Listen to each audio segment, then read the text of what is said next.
How is everyone?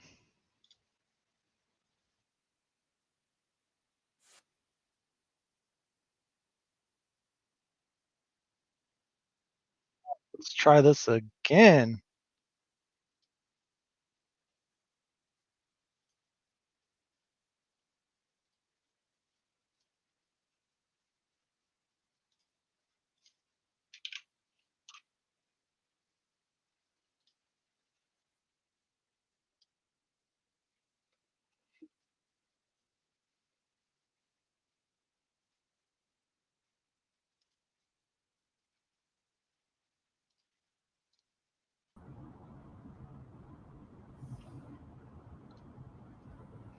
All right, you guys should be able to hear this now.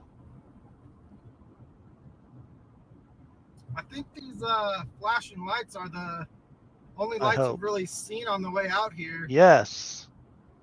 I hope all the people that think this alibi is just crazy and impossible take note of that. Is it too loud like the I'm video? looking Can right you hear at me the road talk that we're over gonna it? leave on, and it is dark. I can't even get this off full screen. What is going on? Oh, there we go. Let me know how the audio is on the video.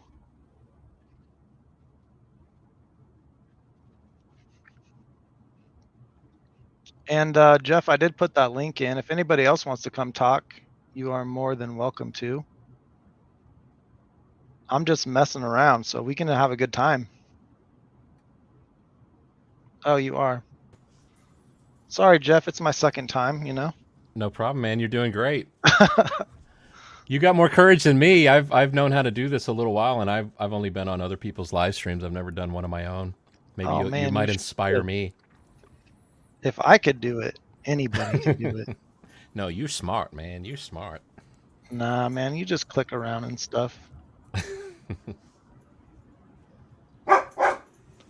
It's interesting, though. I don't know. I think I might have to open up a YouTube tab so I can like add moderators and hide stuff if people are getting crazy.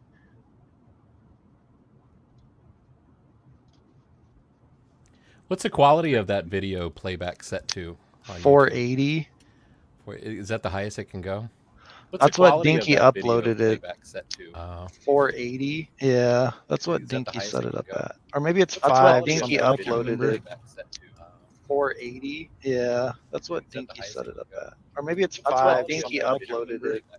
Uh-oh, we got an echo happening. Yeah. Yeah, how do I mute the tab? Or maybe it's 5. Dinky uploaded it. Uh-oh, we got an echo happening. Yeah. Yeah, how do I mute the tab? Is that Dinky uploaded it. Are you wearing headphones? Is it? No, I opened up my YouTube in another tab on Chrome, and I don't know how to mute the tab. Just click the little speaker icon. Just mute it. Mute the YouTube. I tried. It didn't do it. They put the little line through it.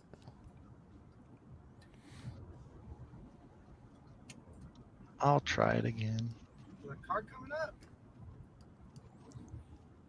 Echoes are kind of fun though, anyway. I'll try it again. Yeah, it's not working. Echoes are kind of fun though, anyway. I'll try it again.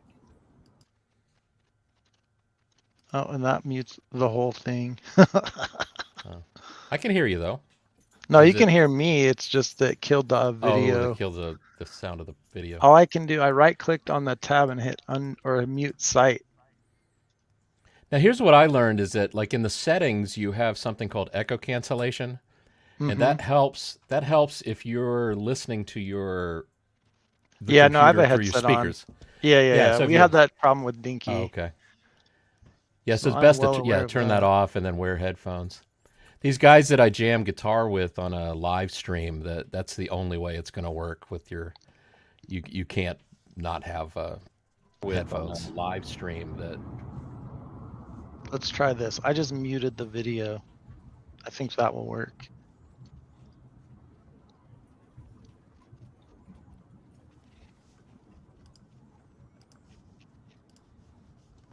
Yeah. I just hit my like button. Did you all? Yeah, everyone like. What the hell's wrong with you guys? I liked my own video. Look at him over there liking It'll himself. be interesting. I don't know who's all going to show up.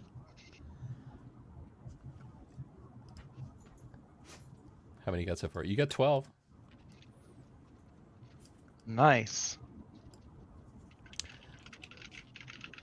So what's the deal? It's the number of likes that propels it out into the YouTube algorithm. I don't lets more people know. Yeah, I mean, all the things that I've heard from other creators just watching them is that like at 100 likes it gets better. Right. Yeah, that's what I've always heard Dago say. So I think that's so I mean that's just like my right. thing. But I don't really know. I mean, obviously I don't care. This is just more like a test stream, hanging out, talking to people. You'll all be shocked. Trying it out. I do not have service right now. There's like a lot of stuff that I would like to do. Must have been in a frozen shock phase because I wasn't paying attention to it. Yeah, I wish the video quality was better. So which I mean, I could do it on myself. We're trying to upload it to Dinky's computer, right? And Dinky's in England. Right. I'm sure you know that. So I had to Dropbox it. So we were trying to compress the videos down so we could actually send it over to him. So you could upload it onto your own YouTube channel, right? Yeah. What is it? It's 1080. It's shot at 1080. The first ones were. I think the second ones I dropped it down to 720. Yeah. But I mean, it'd be way better than this. From all of my research into like streaming and stuff, like 720 is usually good. Anything over that's kind of like overkill. Because like, I mean, this 70 to 80% of people watch stuff on their phones, so you don't really need to have that good of quality. That's true. Yeah. I'm always watching on a laptop or something, so like I'm like 720, 1080. Every now and then I will go up into the living room, open up the Xbox, and watch it on the big screen. Oh yeah. Yeah. I haven't done that in a while. But yeah, it's usually just the phone or the computer. Yeah, I'm always on a laptop or my computer. I don't know how people do stuff on small screens, but it's also weird because like when I have my iPad up, like the chat is all different.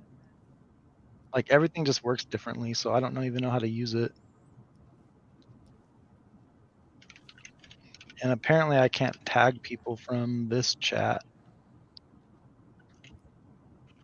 I think you can't you. Are you looking at the comments on StreamYard? Yeah, like the StreamYard chat, it has some options you can do. Can't you? Like I couldn't just moderate click on any of them. Oh, that I'm not sure about that. But you can highlight them. All right, here we are. It's kind of fun. Right? Yeah. Oh, what? Cool. Now here's the gate. You photoshopped that gate open, didn't you?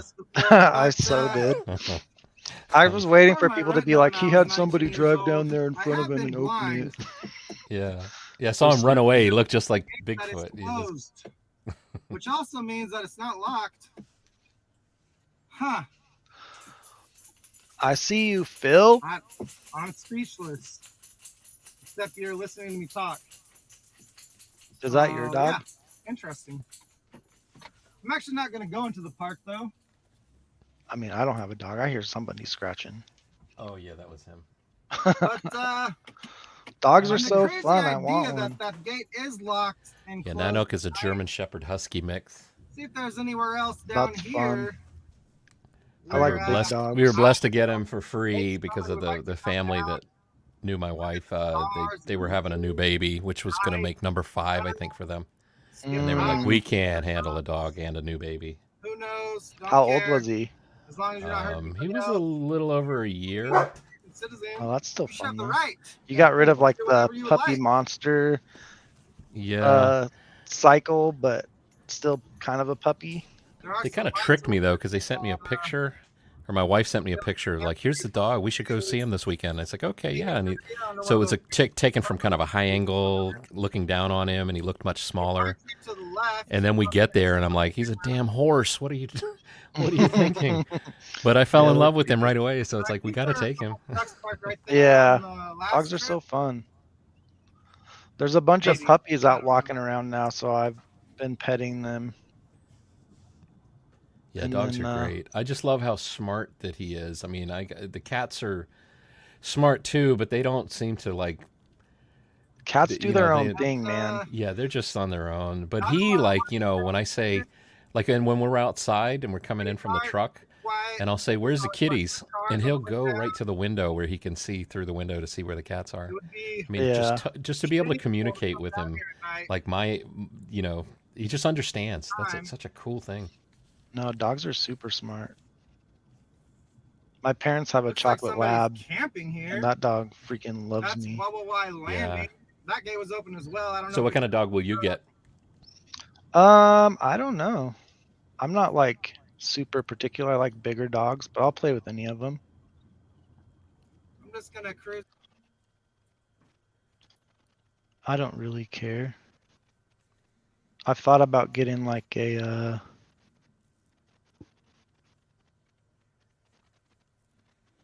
like a pit, but somebody said they don't do pits in Pullman, which I just saw one the other day, and I talked to the guy. I already debated him for fuck. He said that he did get stopped. That sounds like a movie title. No pits in Pullman. Claims Bryan took that. I think this might be the video we just watched. I don't know. What is this one? Behind me. The other drive doesn't have its own video. Yeah. I go that alternate route that Bryan also could have taken, which is just Yeah, I'm pretty sure for this screen. Oh, here we go. Yep. People are requesting hopscotch. I don't know if you've seen hopscotch yet, but hopscotch is funny.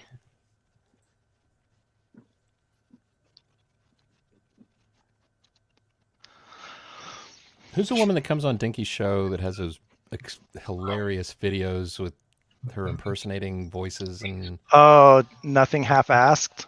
Yeah, man. Yeah, I'll play one after we watch this.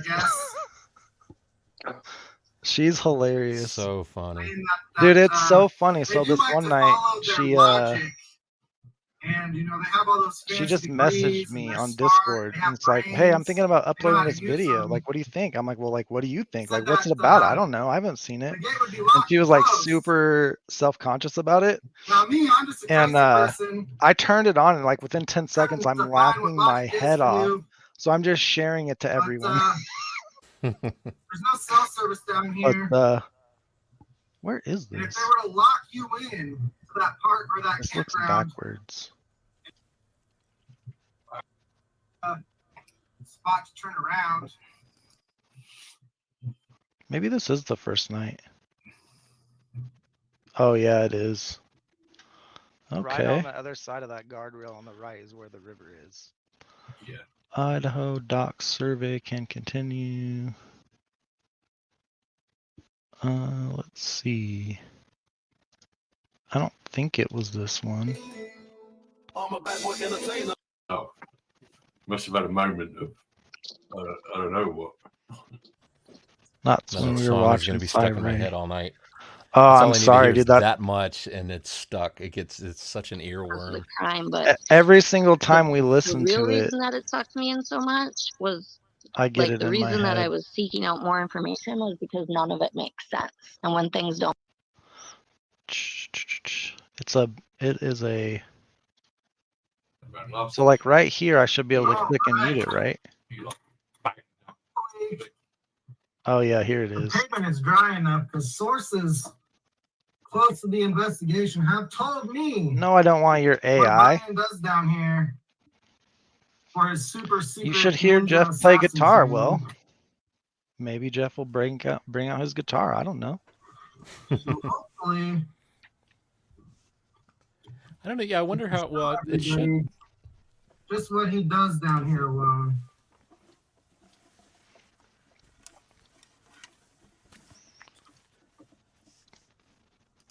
What kind of settings All can I just do did with was turn you? my, Nothing. Headlights off. Look how dark it is. You like Mine that is. song "Blackbird" by the And I Beatles? dropped my phone. Is that the You one know that that's goes like You guys don't even see it. That's Blackbird hilarious. 5 or something? Off the top no, of my head, no. that's all I can think of. Wait, hold on. Let me mute and tune the guitar up. That's the thing I'm most proud of. Actually, I'm very ADD when it comes to like learning a song, but that was one I actually stuck with it so that I could kind of learn it. You got to do it perfectly. Yeah. Well, plus it's something I've wanted to learn for like. I remember my cousin played it, and I made a video of him playing it. And on the video, I said, "Okay, now I'm going to take this video. I'm going to finally learn this song." Like 16 years later, I was actually learning it. I wonder if it's better to pop out the chat and do this.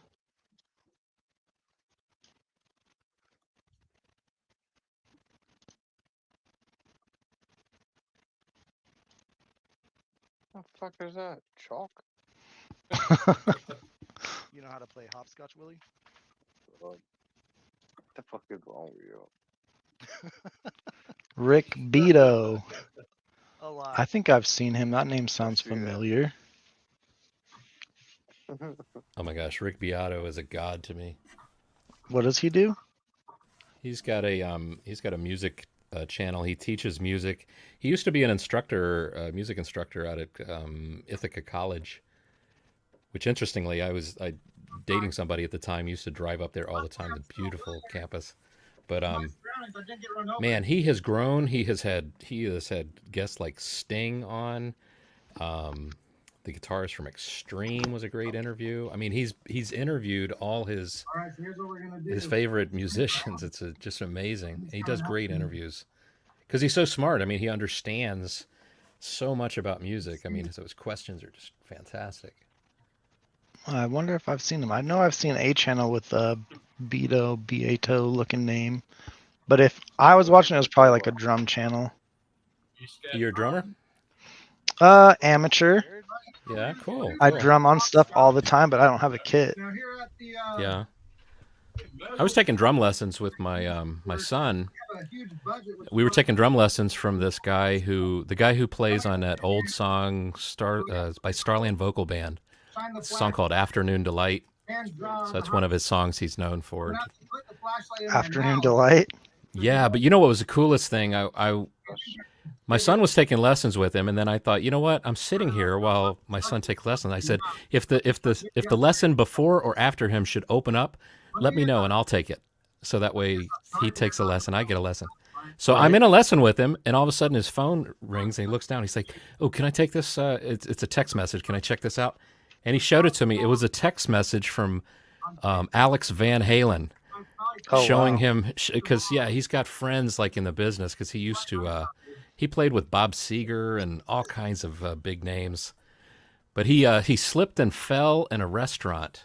They were mopping the floor outside the bathroom. He went into the bathroom. They weren't mopping. They were mopping while he was in the bathroom. And when he came out, he slipped and hit the back of his head.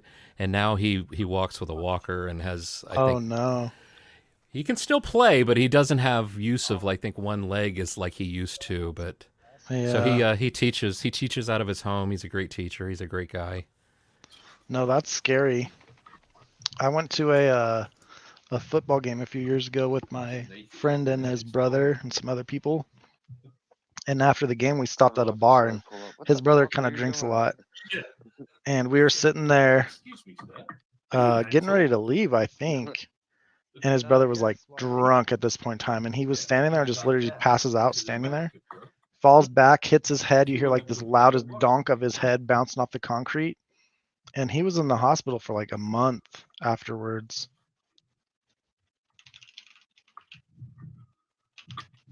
Yeah, we can be pretty fragile creatures if you hit us in the right spot. Oh, yeah, for sure. All right, here, check this out. I'll play a few notes and see if you recognize this. Do it.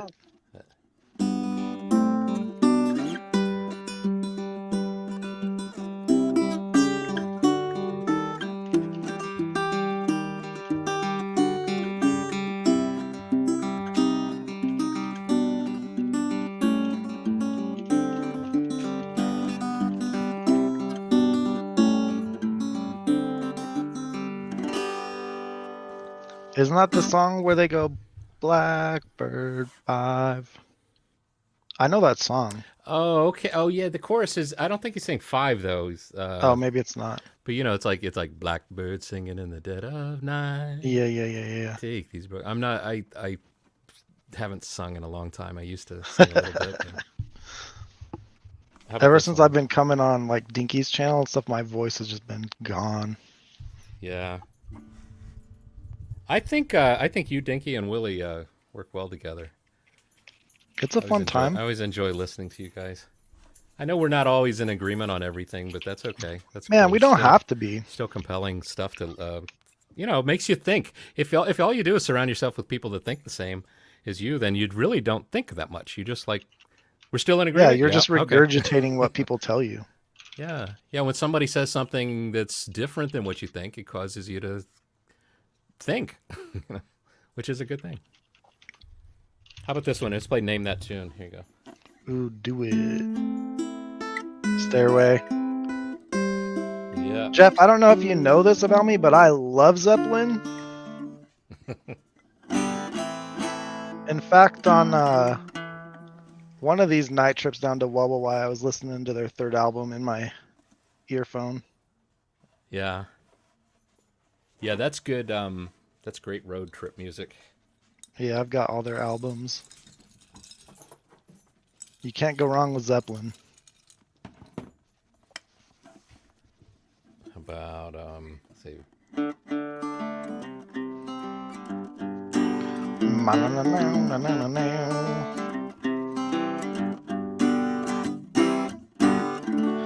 Sweet Home Alabama. I'm the type of guitarist that knows a lot of little pieces of songs. Hey, there's nothing wrong with that. I'm a channel surfer when it comes to my own playing. Guitar is hard, man. I tried playing it, like my old roommate had one, and he was like teaching me chords and stuff, and I just don't like how you have to like kink your hand. I don't know how they do it. And then you watch like the people that are super good at it, and it's just mind blowing. Yeah, everybody's very awkward at first. You gotta crawl before you walk, but yeah, it's getting past all the muscle memory. Because I know a lot of people. I mean, even I have criticisms of the guitarist from Metallica. That sometimes when I hear him solo, he doesn't do a vibrato. He doesn't bend the string to let it like sing that much. And when I hear that lack of vibrato, I think that's the sound you hear with people that haven't gone to that next level yet. And I feel bad saying that because they write great stuff, and he does play stuff that fits like a glove. It's perfect solo for the song. But yeah, it's like Rick Beato interviewed him, and I kept waiting for Rick Beato to say, "Dude, why don't you do any vibrato when you hit that note?" It's like AC/DC songs. Like they all sound the same, even though they're good songs. They definitely have a formula, and they just keep reusing it and reusing it. Yeah. Have you seen this video? Fancy, it's me, Kitty Kitty from the Moscow Police Department.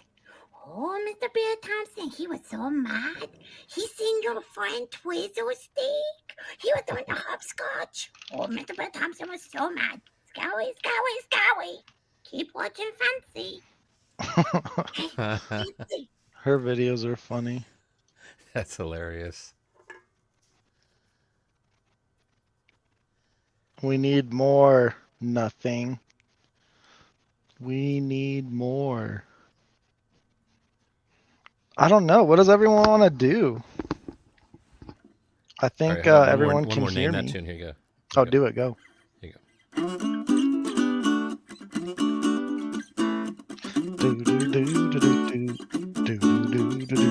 I don't know the name of the song, but I know it. I know the song. What's his name? So that's Edgar Winter, and that's Free Ride. Free Ride. Take a free ride. Oh, yes. Yeah.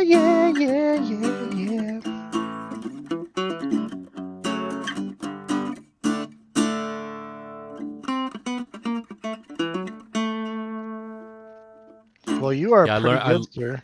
I learned that to play with a choir, and then, be honest with you, I kind of chickened out. I don't think I was ready because they were amazing, and they You got sang great, and I scared. was like, I'm only gonna hurt the presentation.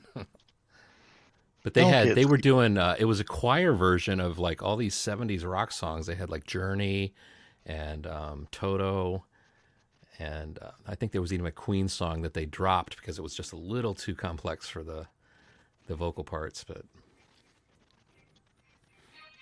Yeah, I was in choir growing up. I used to be able to sing pretty good. I think it's more like use it or lose it, you know? yeah, So like my range isn't as good as it once was. Because Nancy's busy with the twins. that's a hard thing. Yeah, vocalists, I feel for them. Like I think about like Van Halen. Like if you look at the last shows of Van Halen before Eddie Van Halen died, I mean the guitarist has it. The guitar is always going to have fresh strings, going to sound great as long as your fingers still work. But poor David Lee Roth and his vocals, you know, there's just not much you can do once you start getting older and you can't hit those notes anymore. Right? Do you know Tenacious D? Oh yeah, yeah. Yeah, I like me some Tenacious D. But it's really funny watching their concerts now because Jack Black just can't hit the notes sometimes. Yeah. Yeah, because he's got a great voice, or has had a great voice.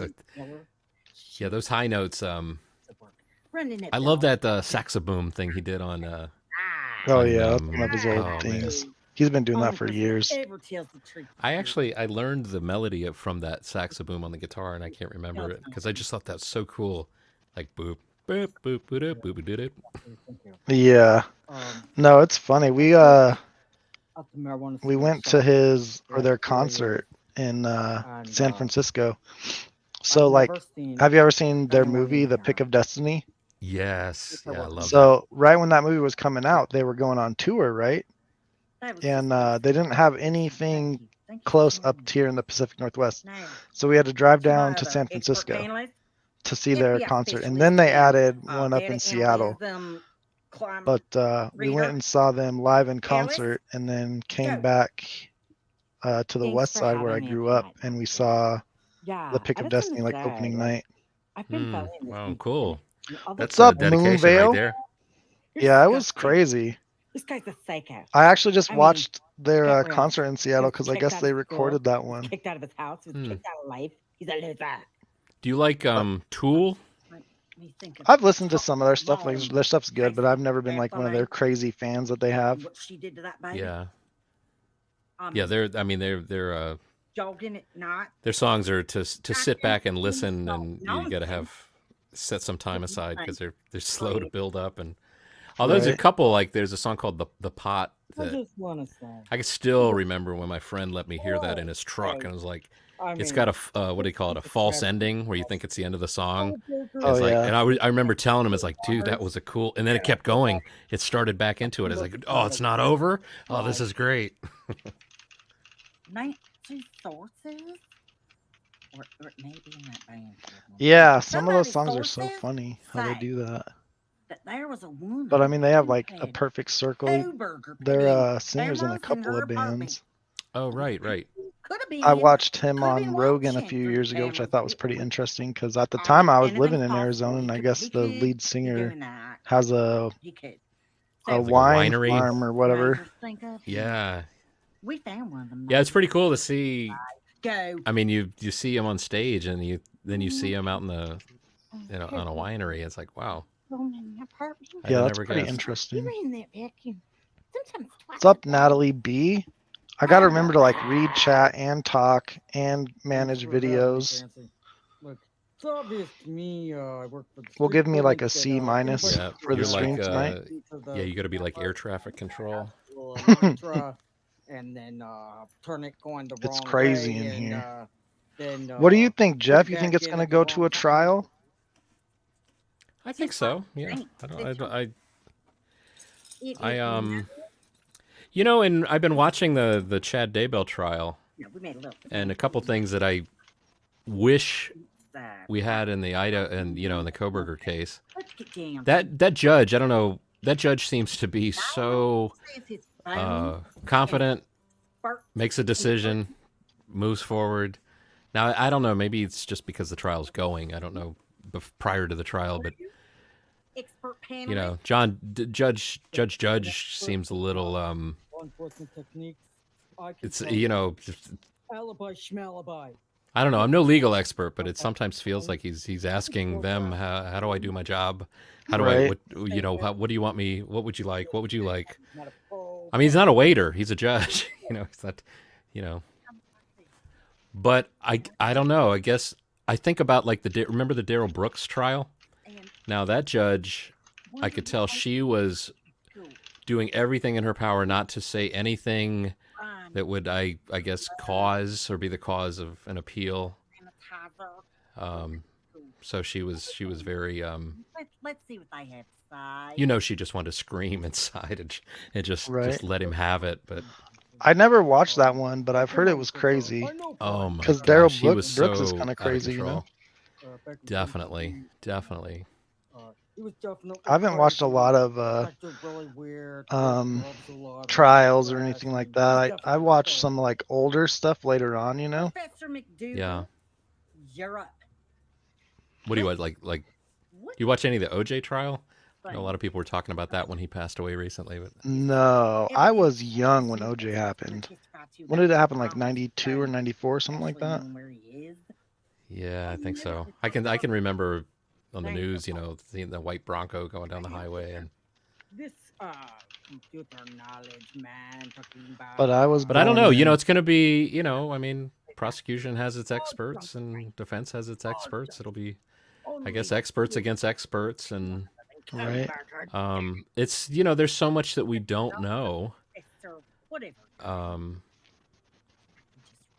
The thing is like I don't know. I mean, Anne gives the appearance that they haven't given her much, but I could she know a whole lot more than we do, but still have it appear that, you know, she doesn't have much. Like if she had some stuff that where she was like, once she heard it, she's like, oh crap, how are we going to defend against that?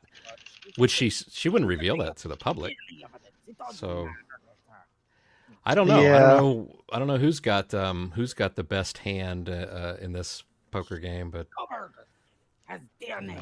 I don't know. I think the 30th will be a big day. We know. now what's the 30th? That's the hearing that is going to be public, right? That Yeah.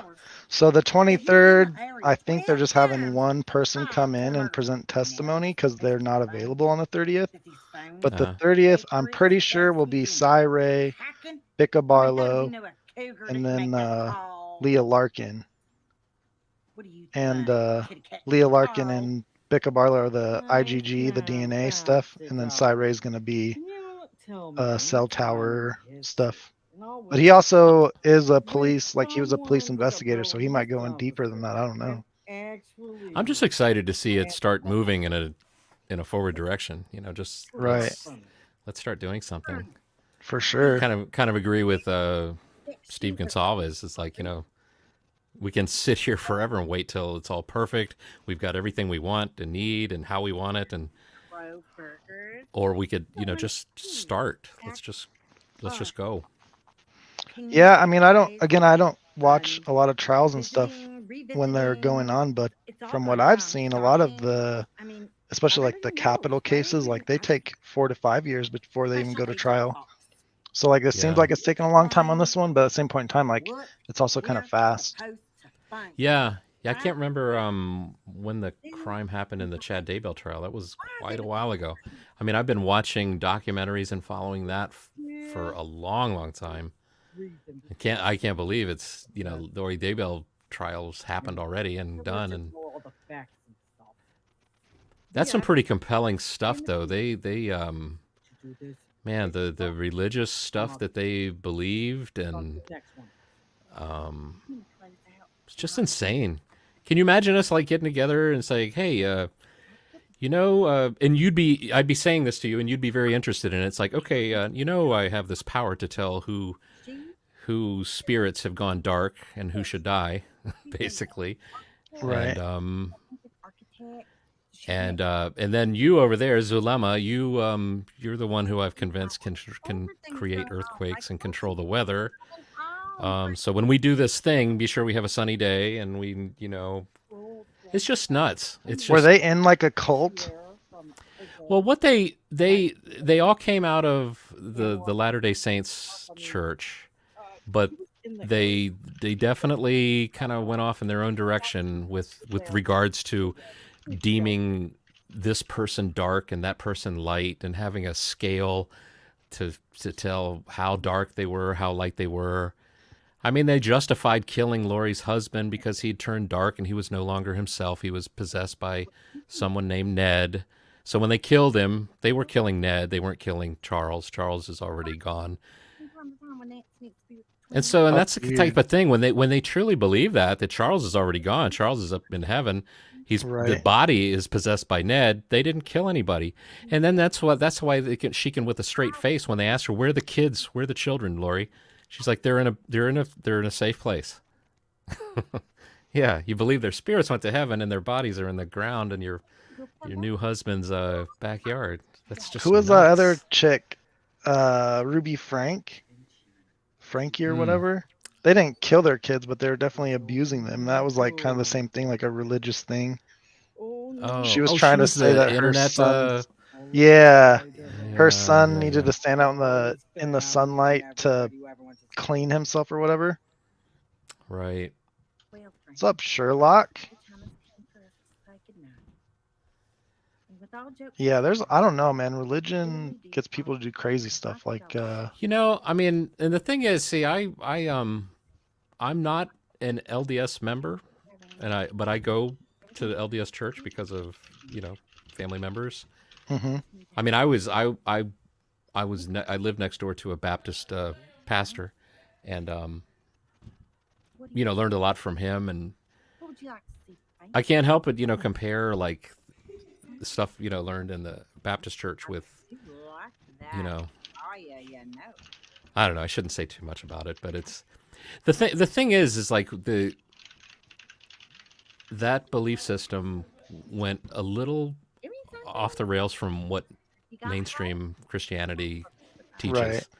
Right. Like the thing is, like the mainstream belief that I understand is we go to heaven, we worship God for the rest of our lives. God is the king. He's the top dog. And then when you got these other beliefs where they believe that you can be a god. God was once a man like you are today. Then that's almost like how a CEO would feel like in a company if he felt nobody is ever going to challenge his authority and nobody's going to take his position, versus where people are working for him but looking at him thinking, I'm going to be the next CEO. It's a different dynamic. And I think it opens the door for these people like Chad Daybell to say, this is what I learned. This is what I believe. I can be the next God. Start today. Yeah. I don't know. Religion is so weird sometimes. Like, look into Scientology. Right. Or just like all the random cults that pop up. Like, they can get people to believe all sorts of weird stuff. Like that one cult where they drank all the Kool-Aid and all died that one day. Like, you can get people to believe some wacky stuff. Hello, everyone. Or the people that similarly, they put on the Nike uniforms and then waited for the spaceship they thought was coming, riding on the back of an asteroid that was coming near the planet. I don't even know about that took one. Their own life. Yeah, they found all these bodies in bunk beds, all wearing Nike running suits and Nike shoes. And yeah, they all helped each other end their lives and wait for the spaceship. Interesting. Yeah, because there was an asteroid that was passing near the Earth, and they were certain. Their leader told them, "Yeah, there's a spaceship hiding. We can't see him." He's like, kind of like in Star Wars. You remember when the Millennium Falcon hid on the back of that big old spaceship, the enemy, and yeah, similar kind of idea, I guess. Who knows? Maybe that's where he even got it from. Yeah, you can get people to believe some weird stuff. It's crazy. But I like a religious faith that makes people have more patience with each other, love each other, even though they're hated by those. That's the very powerful parts of the faith that I like. Yeah. I mean, I'm not a Bible thumper or anything, but I do share like verses that say, a soft answer turns away wrath. And just look at the YouTube communities and like, if people would just answer each other with a softer answer, I think people get along better. Oh, for sure. And wouldn't be misunderstood. The moment you give into anger, I mean, Yoda said it all, right? Anger Right. leads to the dark side. But yeah, once you've given to anger, it's like you're gonna say things you're gonna regret. Thing I hate to see is when you do it so much, it's become such a part of your life, you don't even realize that you had a choice to not react that way. It's just becomes second nature. Yeah, there are definitely some positives to religion, Yeah. Even Heaven's Gate, that's it, Heather. That's Heaven's Gate, I think, is the one with the Nike jumpsuits. Oh, the Haley's Comet. Yeah, I don't surprise, man. Like, think about anything that comes up where like they're predicting the end of the world. They get stuff. People do like the weirdest things. Yeah. I don't know. It's so weird. But I mean, I've known a lot of LDS Mormon, whatever. They're always good people. It seems like with every religion, there's a bad sect somewhere. Yeah. Yeah, I have a lot of friends that are in the church, and we have great conversations. It's very similar to like maybe that's why I'm so comfortable. I don't mind being called guilter and all this, because it's very similar to when I go to the church and they're like, Jeff, when are you going to get baptized? And I was like, it's like, I don't. Like I hit him with a question the other day. It's like, okay, so the founder says that he saw God, and he had, the way I like to put it, it's like, so he's saying God has 10 fingers, 10 toes, 2 eyes, and a nose, just like I do. It's like, what did he need those for? I mean, when you're creating a universe, what do you need hands? Why do you need toes? And plus, too, it's like always been my belief from the Bible that it's like God was a spirit. He created humans, but he wasn't a human himself. But that's where it differs. But the thing is like, I start looking for, okay, what's the reason for that belief being in their belief system? Well, if God has 10 fingers and 10 toes, then that leads to the belief that, well, he was once a man like you are. And that means you can be the next God. And so it opens the doors to all these other things. Don't necessarily have to be bad things, but they can be. Right. I mean, the good book says you're not supposed to think higher of yourself than you ought to, which is just good advice. Just stay in your lane, know your limitations, know, who the boss is and who the boss isn't. But, yeah, I wish we could go back and find like the original Bible and read it. Because if you just look out through history, like people always manipulate things to benefit themselves. So like, even if the original church and Bible was like the word from God, like there's no way that it hasn't been tainted since then. Yeah. Well, I don't, I mean, they claim to have so many manuscripts that go back so far, and they kind of check out, it's like, thing is like, if you should see, like there are areas where, like Jehovah's Witness, obviously you can look at them, you can compare the verses and say, okay, this one is different. And I can't remember. I was watching a thing of this guy was talking to them in an airport, but he was showing the verse, and he's like, see what they did to this verse? This verse just being changed, it took away the like the power that Jesus was once revered with, is like, boom, now he's just a guy. It's like,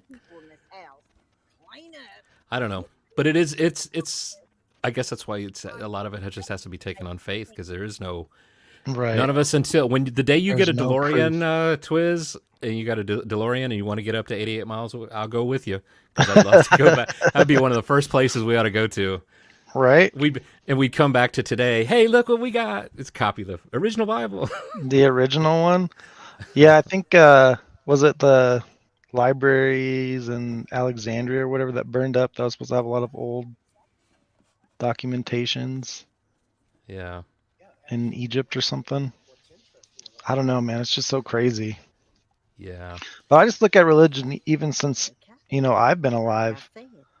They keep on changing stuff that they believe to fit in with the times. I'm like, that's not what religion would be about if you're following the word of somebody, Right. I just think it's a little weird. And they make so much money off of them, like their followers, so they have to do it. So clearly it's about money at some point in time. Yeah.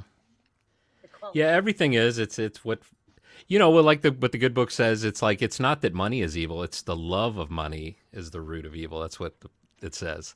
So it's it's a necessary tool, but if you love it too much, then it I mean, if you look at that Chad Daybell case and the Lori Daybell case, I mean, I really think what happened was she was out to, she thought that she would kill Charles, get the $1 million life insurance policy, and they'd be set. I think the unfortunate thing that happened, though, is that Charles knew she was going nuts and was stuck talking all this crazy stuff, and he changed the life insurance policy. He changed the beneficiary to his sister. So Lori was very pissed when she found out that, they killed him. And then I think the thing is, I think her daughter saw too much when they killed him. She knew the true story of how he was killed. So then she had to go. And then, of course, there's all kinds of text messages and communication where, she was just as much after, a dead daughter would bring in Social Security money. It's just sick. I mean, it is really sick for these people to claim to believe in God. It seems like if you truly, truly believe in God, then what do you have to worry about? Why do you even need money? You shouldn't need anything.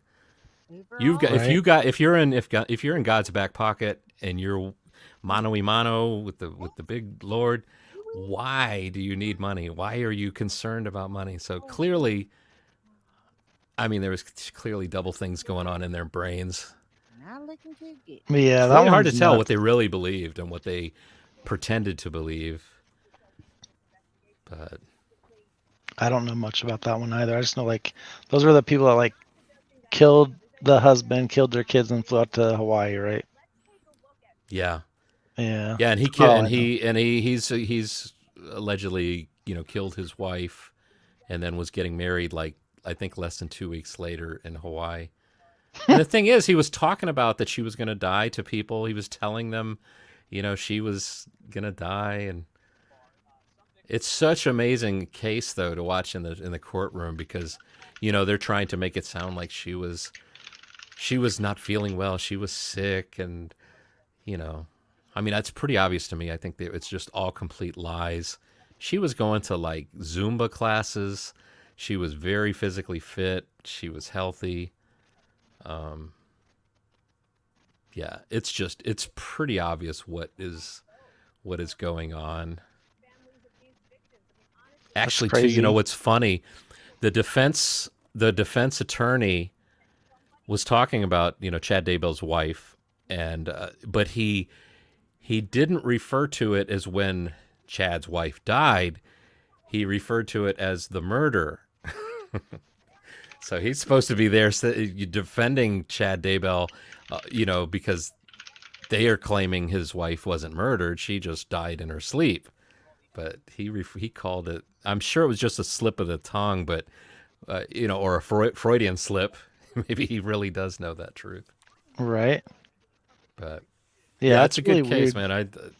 It's very compelling to me. I've watched many documentaries on it, and it's just... I know what's going on right now, too.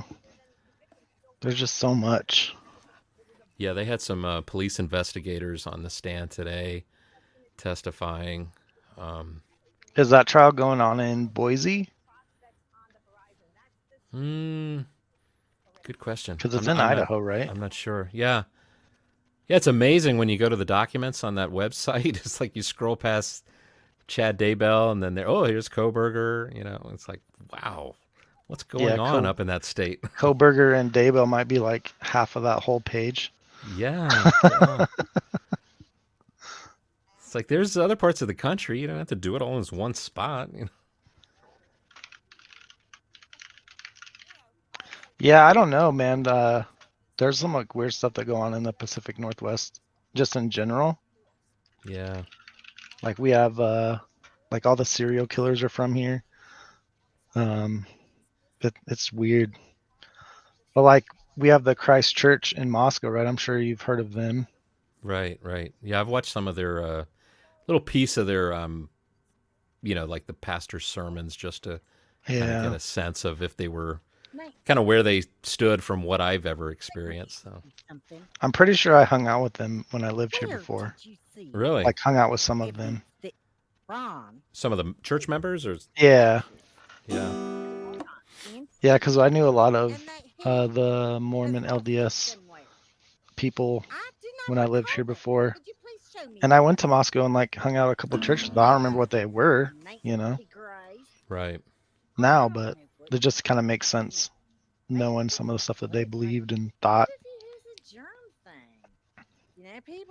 But there's definitely a lot of good that comes out of their religion when certain people follow it, They're very like family based. They take care of their kids.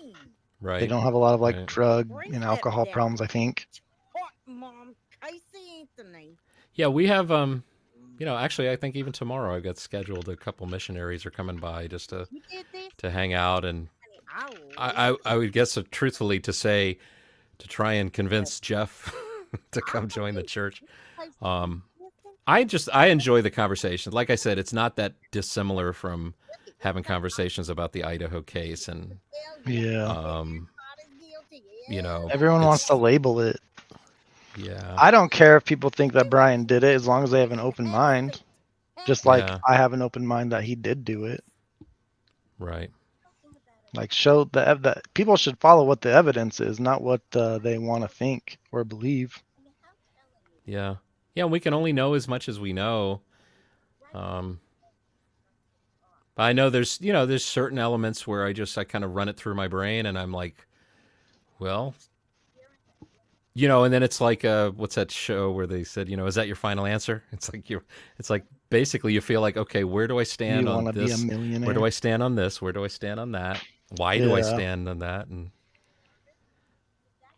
I mean, like I was listening. I need to continue working on the video, but I started, when you listen to the 5 passes of the car by the Linda Lane camera, everybody was listening to it, even me.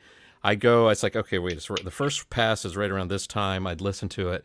I go to the second pass, and then it takes a little time to go from one to the next to the next. So then I cut them together so that it just goes one right after the other, because I was just curious, because I was like, that should let you know if it sounds similar or the same, going one right after the other, should do that. And I don't know. I mean, I kind of think they sound very, very similar. And thing is, other cars sound similar, so it's not like completely scientific. But there's only 7 cars that pass by that Linda Lane camera that you can visually see from 1 a.m. to 4:20, if you consider that 5 of them are possibly the Elantra. Right. So you got 5 cars that sound the same, the 5 passes that people think are the Elantra, or some people think are Elantra. The other 2 cars, there's one that comes in and he parks at the end of that fence, and then there's another car that leaves from the far left and goes around the building. Those 2 cars sound different. So you've got 5 that sound the same, that travel the path of what I think is the Elantra, except for that 4th pass where he sits there for 10 seconds and you can really get a good clear view of the side window. And the overlay that I did with that, I wasn't doing an overlay to try and prove it's an Elantra. I was doing the overlay to see for myself, does this overlay, if this is a 2015 Elantra, this side window should fit right over top of it, and it does. So yeah. And I think there's a lot of people that don't doubt that it's an Elantra, but it's then it's not gonna. You still have to prove that it was his Elantra. He was driving it. Right. There's all that stuff. When was the first pass in Linda Lane? Do you remember the first time that the Elantra drove by? Hold on, I got it on my YouTube channel. I've got all 5 on one screen. If I would just pause it, it'll I mean, we could watch your video if you want. Oh my gosh, are you serious? Yeah, I don't care. But you're from the other side. You don't show my videos. You talk about how great they are, but you don't show them. This is not. What are you? You're I blowing don't my give mind, a man. shit. Okay, well you're different. Like, I definitely, well, people have labeled me a pro burger, and I just say, sure, I'll be a pro burger. I don't care. But I'm open to everything. Let me see. And this one's pretty like vanilla because it's not like making any kind of statement. It's just showing the 5 passes.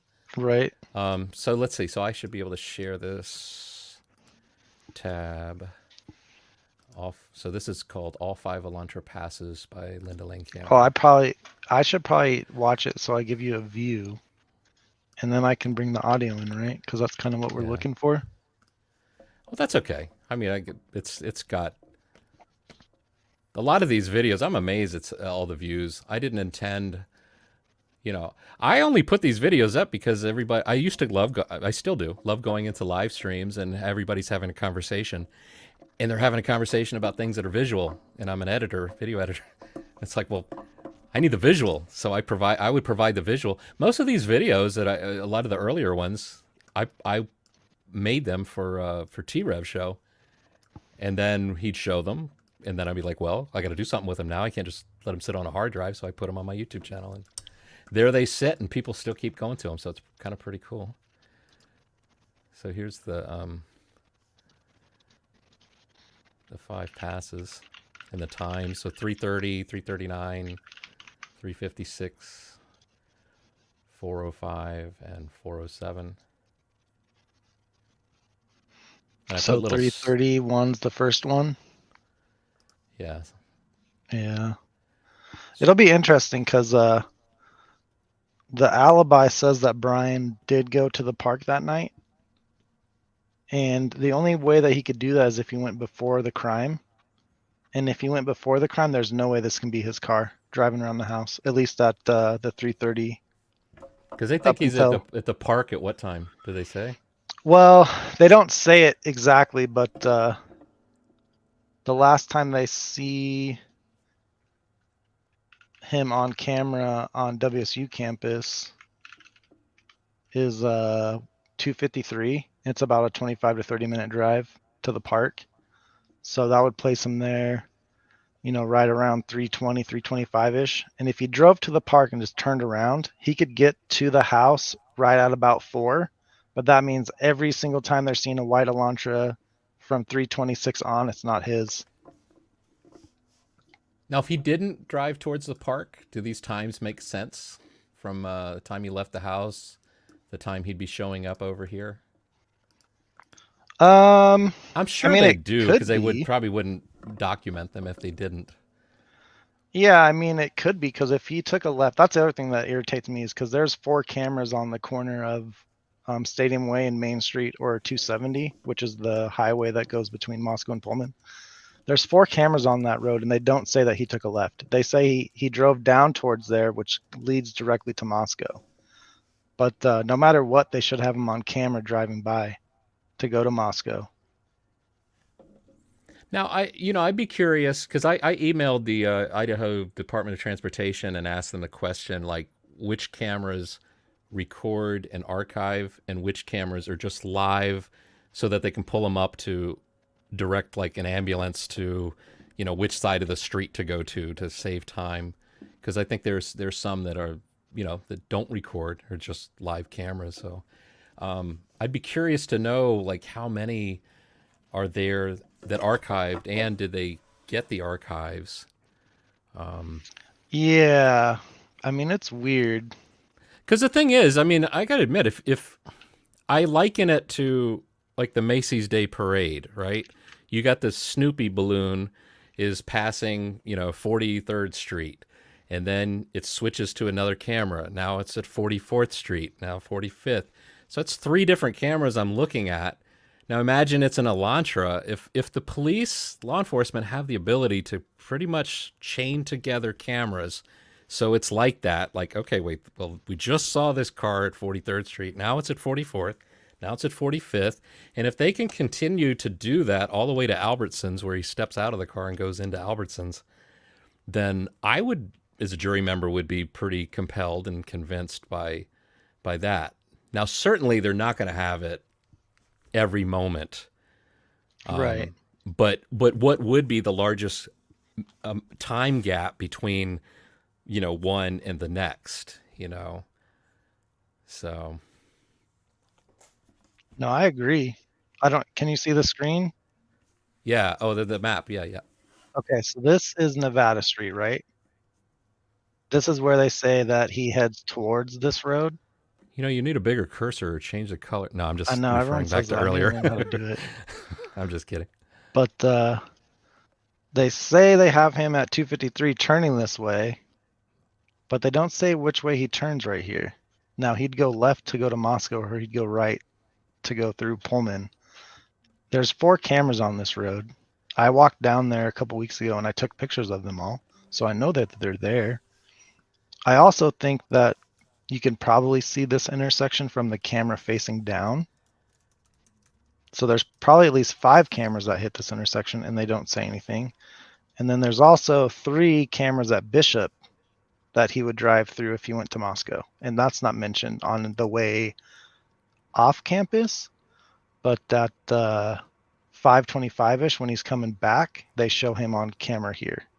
So the camera's only working half the time or something. I don't know. Well, I found the email. It says, here's a question I posed to, his name is Barton Phelps at the Idaho Transportation Department. So yeah, and that would be Idaho too. So this is still in Pullman. Good point. Which might. I said, do traffic cameras in Idaho all record what's captured on them, or are some just live views without a recorded archive? He said most of ITD's, Idaho Transportation Department's cameras take a snapshot every 5 to 15 minutes, and I can usually see up to 24 hours of past images. Remote weather information systems have similar image polling, but will display in-depth weather information. So that's a good point. I guess I should check with Washington and see if. Yeah, it would be interesting. I think it's interesting because these are on campus, so I don't know who manages them or whatever. But if you are pulling up Nevada Street cameras, and there are cameras on Stadium Way and Main, which are the more important ones, because that's the actual road that leads directly to Moscow. Why would you only have those ones? Like, the way that they write it in the PCA, it alludes to him driving towards Moscow, but it doesn't show it. And there's definitely cameras that would. So my theory is that I don't know how much of our videos that you've watched, but Brian's apartment is up here at Steptoe. And from Steptoe, the GPS to get to Wawa will tell you to go this way and through town. So I think that if it's true when he first moved here that he would drive to Wawa a lot, that he would get used to this route. Mm-hmm. So to me, it makes more sense for him to take a right on Stadium Way and head back to the way that he would normally go to the park. And if he didn't go to the park, if he went straight to Moscow, which is what they would pretty much have to do in order to get on the cameras at the time that they say he's on camera, they should have him on the intersection cameras going that way. But again, though, I'll look into it. There's got to be a way to figure out if those cameras are. But see, here's the thing. Here's the thing. In the PCA, it says that they have him on the way back. So at 5:25, they have him on Johnson Road somewhere. Mm-hmm. At 1300 Johnson Road. Then they have him taking a right on Bishop, and then they have him taking a left on Main or 270. I think they call it 270 in the PCA. So they have him taking a left here at 5:25, but he would have had to pass through here at 2:54, 2:55 if he was going straight to Moscow. The cameras worked that night. They have it, but they don't have him going towards Moscow. That's the weird part. And they leave this intersection, the Stadium Way in Maine, they leave it out both directions. But they have him on the Bishop Boulevard on the way home, but not on the way out. Doesn't make sense. So he leaves now. I've got a Google Earth project where I put in all the times mentioned in the PCA and markers. So he leaves at 2:40. Leaves his apartment 2:47. The next time mentioned is what, 2:53 at that intersection at Nevada. Nevada. Yeah. Yeah. And then they allude to him driving towards Moscow. They say he heads towards the road that leads directly to Moscow, but they don't say he took a left. And again, there's 4 cameras on this road. One of those would pick it up, if not 3 of them at least. He's I'm on pretty Nevada sure Street towards 270. 270 right. Connects Pullman, Washington to Moscow. Right. I'm pretty sure the camera on Nevada Street, because there's a camera facing each direction here too. That should show the intersection down below. So let's just say Stadium isn't working that night for whatever reason. That camera probably picked it up. There's a gas station right here. They usually have pretty good cameras going around. There's businesses right here. Cella's is right there. They might have a camera. I don't know. But like, I just think that something would have picked them up. So what? So 3:26 is the next time, I think, right? So that's yeah, and that's on Indian Hills or whatever. Half an hour. Well, that's the thing that it says in the PCA, right? But I don't know the time when they're talking about Floyd's. But this is Floyd's, and that's on 270. I don't know the time on that. That's a dispensary or something. Is that what Floyd's is? Yeah. Floyd's cannabis shop. But they say starting at 3:26, they have him over on what, Indian Hills?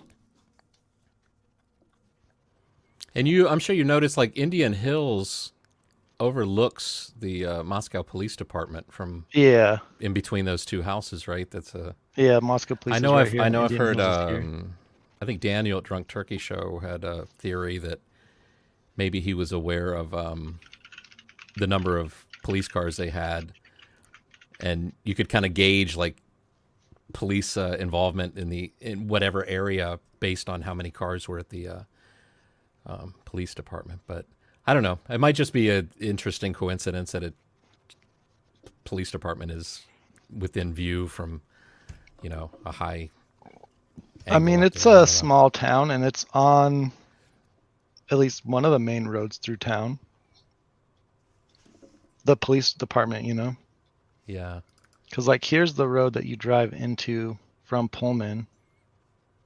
That's, like, the main road on that side of town. Now, I don't go down. I don't even know if I've ever been to this part of town of Moscow.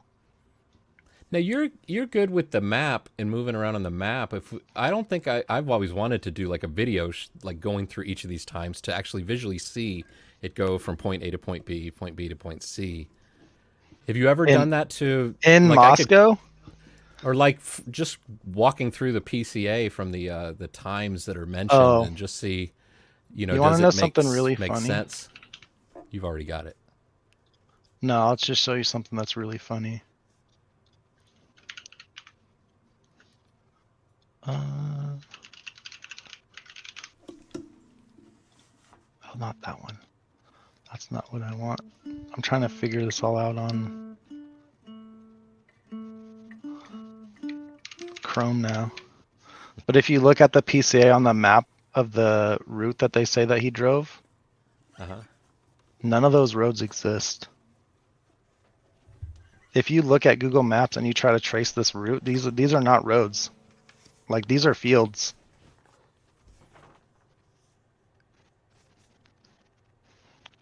So that doesn't overlay onto a map in any sensible way? Nope. Can't believe I've It's one of the craziest things. We were live and I was looking at this. I'm like, this does not make sense. These are not roads. Like, you can kind of trace this part out on the map, but you cannot find any of the roads that he traced across. And I'll have to do this. You've seen the cell phone tower map that I think he connects to, right? Yeah, yeah, I've seen you show that.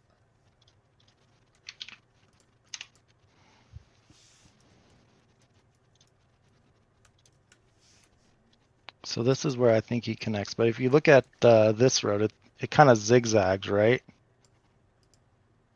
Mm-hmm. If you look coming out of Wawawai Park, it kind of zigzags. Now there are no roads on here, because you kind of look at the map where it kind of flares out to the right and then he cuts back over. So that would have to be over here somewhere. But none of these roads zigzag and they're all kind of straight. There's nothing that even gets close to that. So I'm thinking that they just could see the distance from the tower that he was on and they judged it by that. But this road zigzags. Is it? Can you tell from that map? I'm actually pulling it up on the PCA. Is that? Do you think they took that? Gosh, why is the quality got to be that bad? Well, that's the other thing too. Is why did they darken it so much and then put a bright yellow thing on it? I'm pretty sure it's so we can't see what's below it. This map doesn't make any sense. I was just trying to figure out if it's like the original map that they used is like from Google Maps, or I can see where it says. It's interesting because it says Idaho, but it's printed like sideways 90 degrees. Yeah, I mean that's like the Idaho-Washington border, I'm pretty sure. We just can't tell where it says Washington. Okay, that makes sense. That's why it's that way. Yeah. And some of these, if you look really close, you can actually zoom in and see the names of towns and stuff. You can't really read it, but you can see them. But I know this is probably like this is like it's like a fax. Because I know it sucks when I try to copy and paste like text. Yeah, but go down to the other one. Go down to the next map. When he went down to Lewiston and Clarkston, it's not a great map, but you can see a lot more and you can read stuff. Yeah. So like, why is it different? But yeah, with the technology we have to like a Dropbox, I mean, in the Apple too. I mean, you could take a picture just like a fax. It crops it for you. This is kind of silly that the documents they're like, they're not straight. I don't know. I hope during the trial, I hope we see a much better quality map than you would hope. But that's you're right. I mean, it says in the upper corner, it says, this is a possible route based off cellular device location.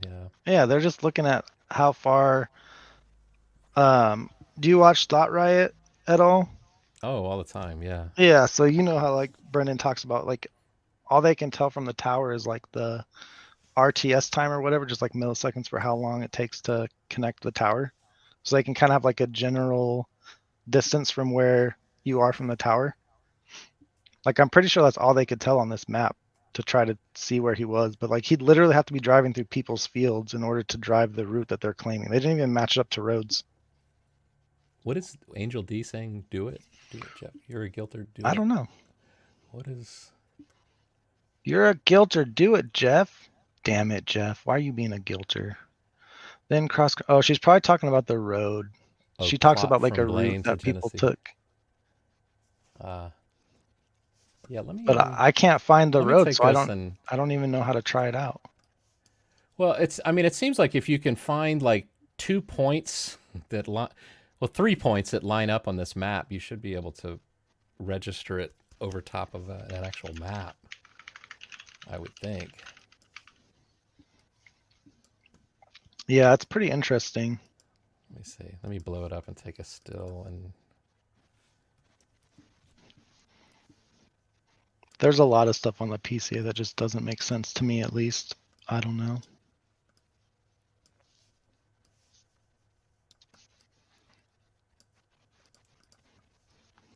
I think, this is, I got to say, Twizzle, this is awesome, though. This is what I've often felt that is true. See, we have disagreements But the way you're treating me with respect, and I'm treating you with respect, the chances of one of our minds changing is far greater than the methods that are usually used on YouTube.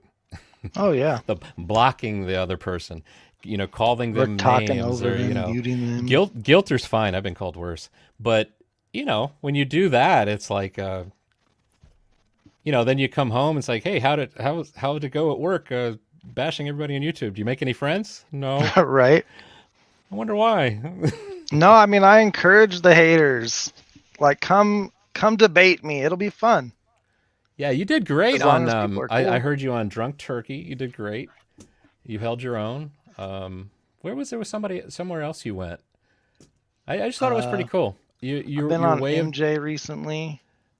I've been on Dago, MJ Dinky, with Daniel, Tommy, Once Upon a Crime Time. Were there more? I don't know. Getting around, making the rounds. But it's fun, and a lot of people, like, I think are kind of in like echo chambers, But especially once the alibi came out, like, that's a big piece of information. A lot of people aren't even taking into consideration the new information and coming up with a newer theory, Like, that's... Yeah, I would love to I don't really grasp what it is specifically they're trying to say is the alibi, with, like, I guess what anyone would expect to hear is like, well, at this time he was here, and this is how we can prove it. That's kind of like the basics of an alibi, and to have it be,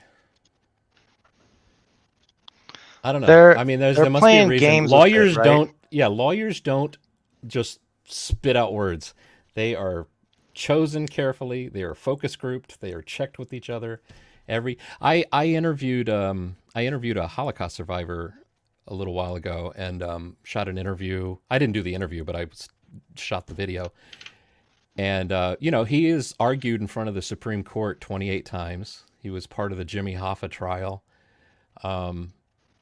But I was talking to his wife in the kitchen because she was getting me a glass of water, and I was like, I know what it's like to argue with my wife, but you argue with your husband. He's argued in front of the Supreme Court 28 times. Like, what is that like?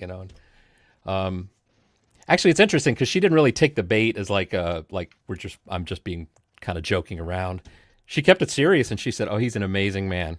He said, she said he never, at least when he's working, he never wastes an opportunity with everything that he says. Everything that he says is to push the case forward. There's no like joking around. There's no wasting time. Everything is thought through and thought out. And I just thought that was very interesting. It's like each moment, is an opportunity to do that. So. Yeah, it's pretty weird. It wasn't a glass of water. It was a cup of coffee, and she made an amazing cup of coffee. I had to wait for it a while. I was like, I stepped away, and we were shooting, and I said, okay, she offered a cup of coffee. I'll go get it. And I'm like, we're supposed to be shooting right now. I think I eventually said, you know what? Why don't you just bring the coffee and just set it outside where we're shooting, and I'll grab it. But I got to get back to work. Right. Yeah, the alibi's always been interesting because I've never looked at Anne actually trying to use it as an alibi. She's always asking for something in return. Because the first alibi, they said he was out driving, but they wanted to get Bethany to come testify at the pretrial hearing. And then this alibi isn't really an alibi, it's a threat. But it does say on the early morning hours of November 13th, 2022, he was out driving, and it does say including Whoa Park, which means he was there. Like, they are placing him there. According to them, maybe they're lying, but they are placing him at that park that night. And then you have to use the given timeline through what the prosecution is saying. Now, maybe their timeline is wrong, which means their whole investigation is wrong.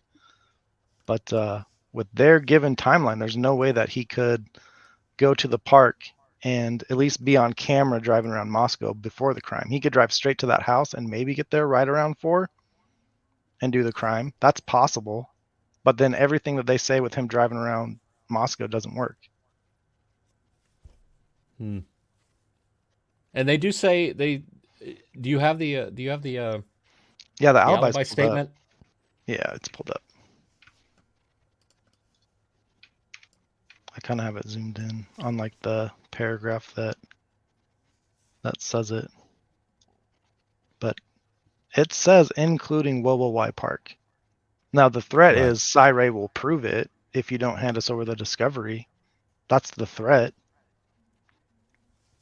But they're placing him at that park.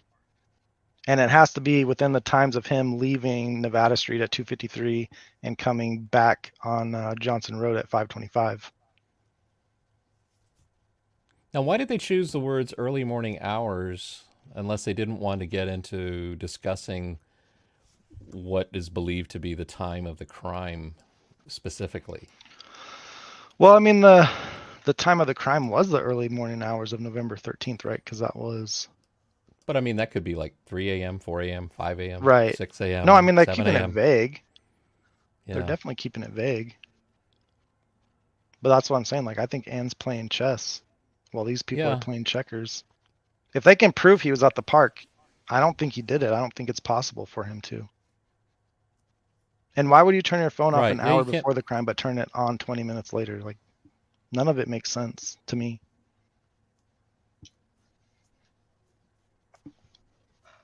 Yeah. I don't know. I think it's going to... I just want to see...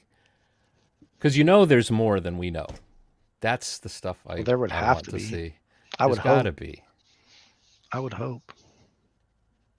I don't think there will be any hard evidence on Now, what do you think? Bryan. I may be the only one who thinks this or is leaning towards thinking this way, but I've listened to that exchange between Thompson and Endelman. Mm-hmm. Yeah, the Edelman? survey guy. Yeah. So when I listened to that, when I first heard it, I heard it like everybody heard it. Oh my gosh, Thompson just admitted that Bryan wasn't stalking anyone. Right. But then I started listening to it over and over again. I even tried to run it. I ran it through Premiere to transcribe it. I don't know that I ever got around to actually looking at it that closely. And maybe it comes from watching the Chad Daybell trial and seeing the lawyers where they make statements that they themselves know are false, but they get the person that's on the stand to clearly state where they stand. So right. Give their so what I'm trying to say basically is that I wonder if Thompson still believes there's a chance that he was stalking. And even though it sounded like he said... What did the judge say? I don't recall. What did he say? He said that there's false statements in that questionnaire too, and they pointed out 2 of them. One was stalking, the other one was like following on social media or whatever. Well, were they saying earlier than that? Were they saying that they intentionally put false statements in the questionnaire for a purpose? Is just part of... Well, later on, Masseth says that the Supreme Court requires there to be false statements in the surveys. So because like I can find out what you know about Santa Claus when I say, now Santa Claus lives in Georgia, right? Right. And then if you say, yeah, then I know it's like, okay, wait, I know you don't know that because that's not true. We know he's in Florida. Right. Yeah, I don't know. I mean, there could be some funny games there, but I don't know. Oh, that was the other thing I was going to say in regards to comparing to like the Chad Daybell trial. The judge over in the Daybell trial is very confident. He hears something, he hears an objection, he thinks about it for like 5 seconds, he makes a ruling, and he moves forward. And I think both the defense and prosecution respect him. I rarely see them like question or take him to task on it, But then the other thing is the prosecutor is very calm.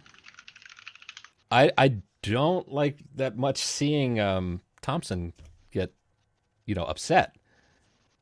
It's like there's no need to like you lose your temper or get upset in this courtroom. Right. That's not a good look. That was a little troubling to me. Yeah, but I know there's Edelman everybody's hearing was frustrated great. because this is taking so long to get going. Edelman said that he didn't care whether it was false or not because his job is to gather what you're finding in the media. And there's no way that he would know because unless they gave him information that was in the gag order, how would he know whether something was true or false? I'd be curious to know what like when they're picking a jury, when they're picking jury members, they're asking them questions, trying to find out how much they know. But ultimately, will they be able to, make a decision fairly based on just the evidence that's presented and not, But I'd be curious to know what kind of things a potential jury member would have to say to Anne for her to say, okay, not this one. We don't want this one. This one knows too much. And what I'm getting at is the thing is if we knew the answer to that question, would that potential jury member, knowing only what they knew from the survey questions that they received, would that knowledge be one of the things where Anne would say, okay, not this one. This one knows too much. Well, how do they know too much? Where did they learn it from? Yeah, I don't know. I would think that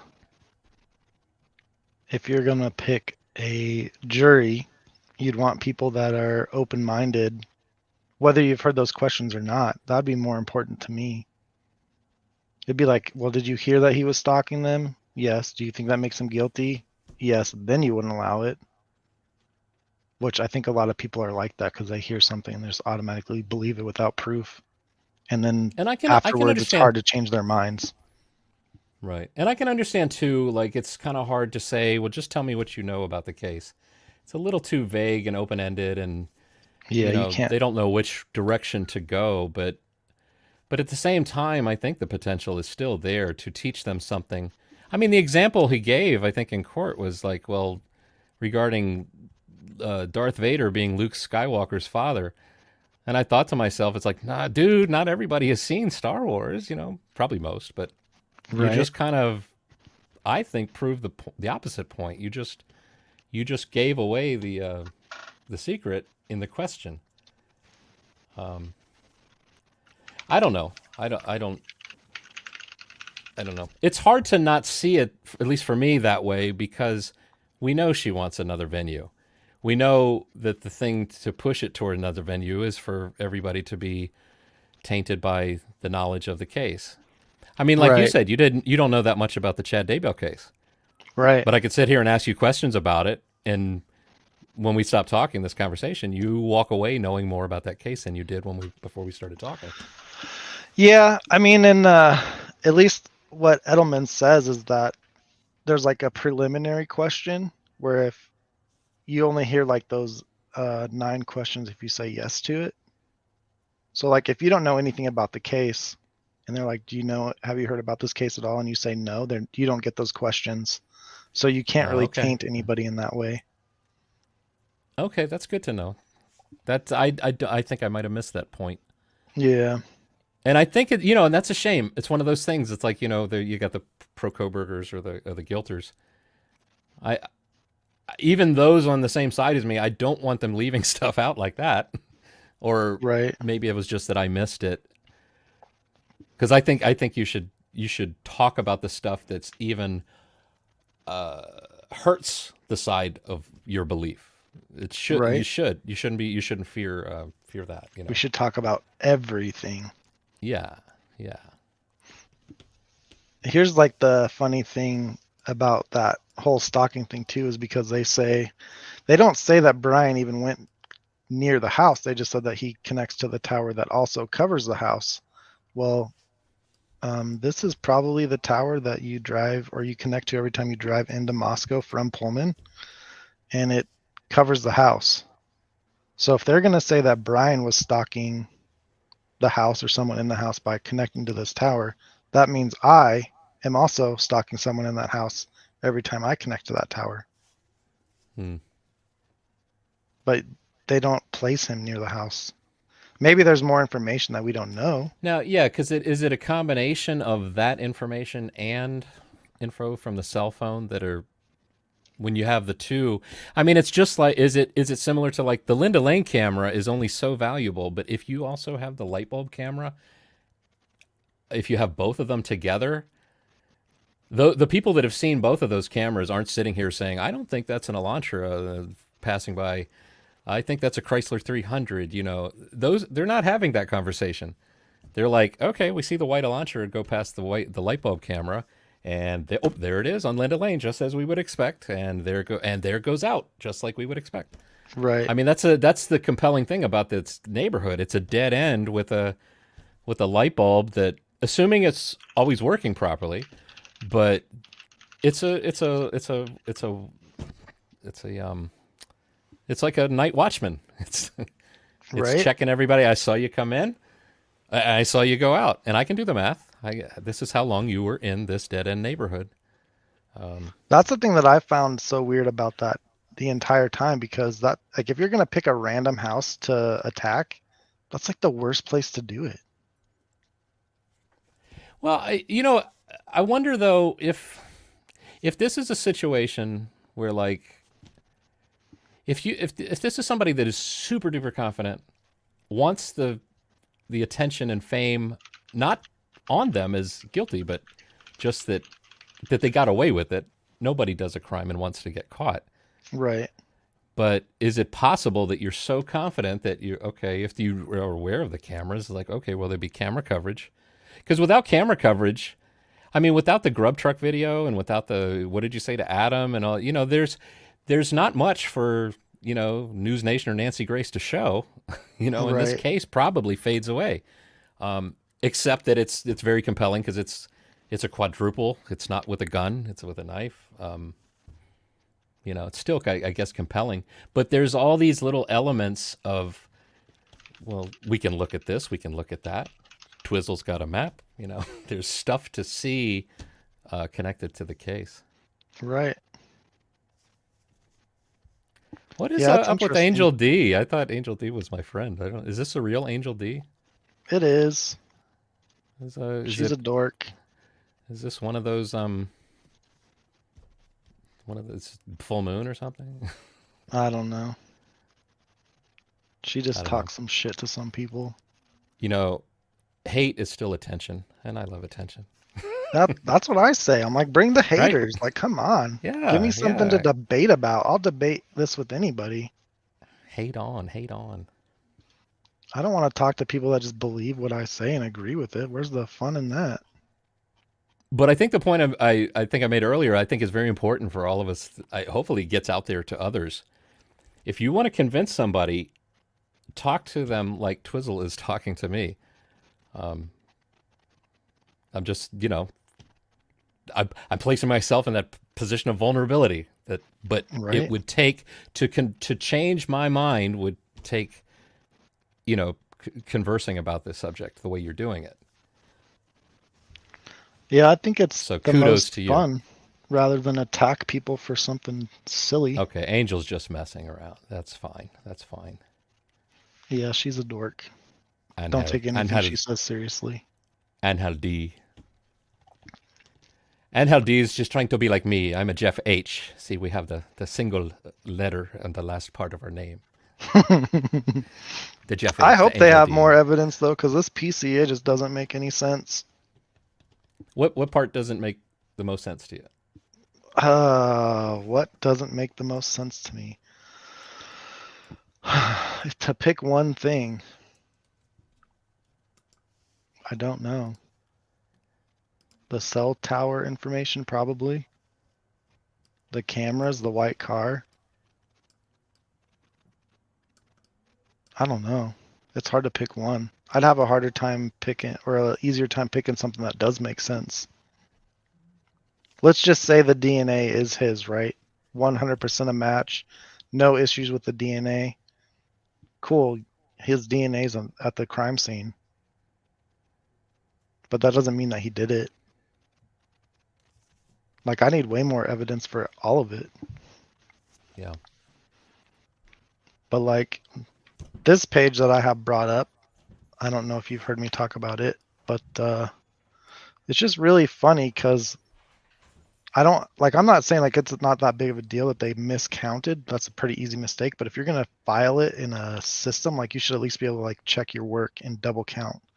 But here they say they have them on 5 cameras. Apparently I can't highlight, or can I? Nope. But then they list off 7 cameras that they see him driving on, and they missed the cameras at Stadium Way and 270. So like a lot of the stuff in the PCA just seems like it's rushed. Well, it's not possible that one camera saw him more than once, like 2 times on this camera and. Well, they don't list it like that. I'm just going off what they list. They list off 7 different intersections with cameras. But right before they say they see him on 5 cameras. And then list off 7 different intersections with cameras, right? And I walked through campus when I went down to Stadium Way. I looked at all the cameras there. Like all these different intersections have cameras on it. But the other thing that doesn't make any sense, right? Because this is on his trip back from committing the crime according to them, right? Mm-hmm. If you go look at the path they have him on, it has nothing to do with that Conestoga Drive. But in the middle of this paragraph, they throw in Johnson Road leads directly back to West Palouse River Drive in Moscow, which intersects with Conestoga Drive. Like that's a path that he would have taken to get to the crime scene or whatever, which the roads do exist, but why put it in here? It has nothing to do with what they're talking about. Wasn't there, somebody was pointing out there was a line in there that was specifically, it just sounded like the opinion of, oh yeah, there's Brett, lots Brett of Payne. them. Right. Yeah, just like speaking from a experience. This is based on experience. This is there's a lot of those in here, but it Yeah. typically is about like turning his phone off, if I remember correctly. I haven't even read through the PCA directly in a long time, but there's one of But them the down here. the PCA is just to get the okay to get the arrest, right? Correct. I mean, it's not doesn't need to be the full story. It just needs to be full enough to say, you know, this person is, we should be looking at this could be the person. No, and I totally understand that, but at the same point in time, like there also has to be some evidence in there, you know. I don't know what the requirement is to get a search warrant or arrest warrant. Now, do you think too that there's a chance? Could the scenario have played out where they're monitoring, they're trying to get a sample of his DNA off of something? Part of me wonders if he really did go to a Thai restaurant outside of Indiana. I actually looked. There's one at the next exit that was like 6 minutes from where they got pulled over. Right. I remember you pointing that out before. And so I thought maybe that's a common, so maybe it wasn't that, because at first I thought it was kind of ridiculous. The cop is asking, "Where are you headed?" "You're on a cross-country trip." "We're going to get some Thai food." That sounded like, ooh, that's, and then when the dad steps in, what my son means is we're going to Pennsylvania. That's the way it sounded to me. But if this is like, I know there's a place in Maryland that serves a dessert called Mile High Pie. It's like 6 inches tall, and it's like cream pie. And, we would stop at that place because it's the only place with Mile High Pie. So maybe this was a Thai restaurant that was very, he'd been there before, well known. Could be like, just like you said, he knew the path to Wai because he'd done it many times. So yeah, creature of habit, you find something you like, Right. That path is easy. I could get there without GPS now, and I've driven it twice, 3 times now, but the last time I could have done it without GPS. Now, how dark is it? You don't feel the need to know, like with GPS, that okay, there's a big bank to the left or a left turn or a right. It's dark. I don't know if you could tell from the video, but like there's no street lights or anything out there. I mean, it is dark. But the road itself is fairly straight. There's a couple of winds in it. There's a couple of them on the way down the hill that I would slow down in, at least in my car, which is like an SUV. If I had an actual car, you wouldn't really need to. Unless you're worried about something being stopped in the road around the corner or something like that. So it's obviously better to do that. But the road itself, like, it's a nice, easy drive.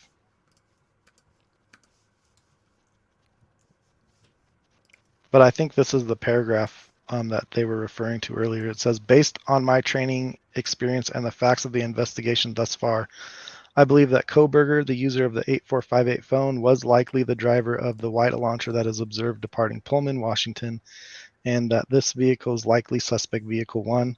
Additionally, the route of travel of the 8458 phone during the early morning hours of November 13th, 2022, and the lack of the 8458 phone reporting to AT&T between 2:47 and 4:48 a.m. is consistent with Kohberger attempting to conceal his location during the quadruple homicide that occurred at the King residence.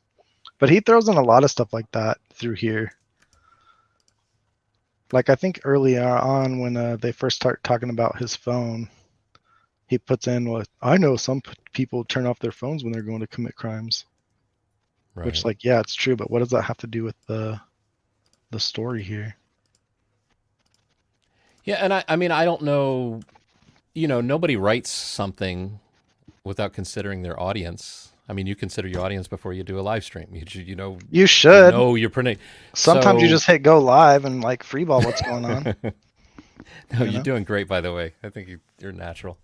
I was excited to see Willie do same thing when he first went live. I thought, yes, this is cool. Yeah. So same with you. But I mean, I don't know how well Brett Payne knows his audience that he's presenting this PCA to, and so. Yeah, there's a lot of weird things with this because it seems like they copied between a few different agents and like threw stuff together. Like, I don't think Payne wrote all of this. I think they copied and pasted things from other bits and pieces from other investigators. And there's one thing we were looking at this earlier. Because on the day after, when Bryan goes down to Lewiston and Clarkston, when he's at the Albertsons, it talks about him going to Johnson, Idaho.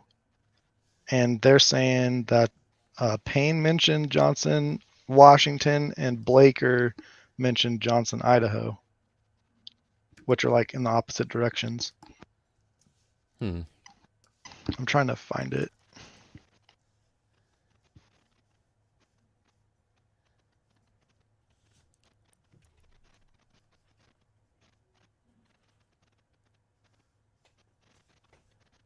I think it's down towards the bottom.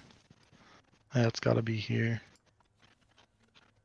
I've got the the map with the U-shaped path. I've got it. I'm trying to overlay it in Photoshop. I wonder if can I share this with you and you can help me like try and pinpoint like because I can't tell what any of the markings are where they should be. The other thing too, we have to make the assumption that they didn't stretch this in any way, because if they stretched it at all, it won't overlay onto a standard map. Right. Yeah, I don't know if this is stretched. Did you watch Nancy Grace's map? No. Dude, it's so funny because it's turned sideways. And they have Bryan reconnecting to the network at 448 in Cottonwood.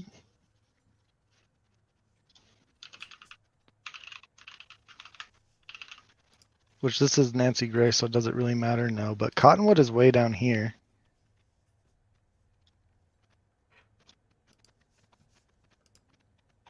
Give me the mark.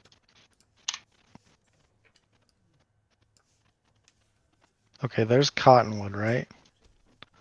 Here's the highway from Moscow. So his phone, according to the PCA, turns on somewhere around here. And this is where Nancy has it on the map, but she has it all turned sideways. It's so funny. Like, it's just completely made up shit. And people believe it.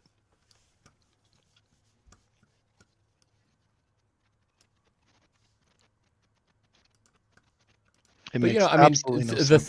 thing about believing something is you believe something until you encounter someone with a different opinion that presents it well, because Well, then you're you like, should. I mean, yeah. everyone should I be mean, I able to. think most people do. I don't think they joyfully say, "Oh yes, I'm changing my mind. I'm Right. getting rid of everything I've been thinking for the past 2 years, tossing it aside." Yeah. There's no joy. There's no huge joy. But I mean, like, like a simple thing, like, the "What did you say to Adam" video. There's the male voice at the beginning that we believe, I think, is the guy that's Jack or Yeah. Showalter. Is that? So we Right. believe that's coming from his mouth, even though I wonder sometimes if it's not just a guy standing under the camera is talking, and because he's, think about it, they start far away from the camera. So how's his voice that is clear far away as it is as the girls' voices are as they come closer? So part of me wonders if it's not even, but anyway, I think I had always thought I heard him say, "You're gonna ditch those guys, and you're inside," and then you know him. What's his name? I always call him my neighbor. Oh my gosh, he'd kill me if I. He's on. I haven't seen him in a while in live streams. But anyway, he heard. You're gonna ditch those guys when you're inside. And I listened to it again, and I thought, I hear that now. But I mean, that Right. is one of the. So I changed my mind, and it, now that was a very small thing. It's not like it was, like I went from guilty to innocent, but at the same time, that is one of those things too. It's like, is the dress yellow or is it blue? Or do you hear Laurel or Yanni? Remember the Oh yeah, that was the internet other thing? one. We were trying to think about that the other day. Yeah. So, I remember that. But yeah, or this one's what's, funny because this is the day after. So after he goes to Lewiston and Clarkston, right? It mentions Lewis or Johnson, Idaho, mhm. and everyone's saying that he meant Johnson, Washington, which would be back towards the Wowawai Park, you know?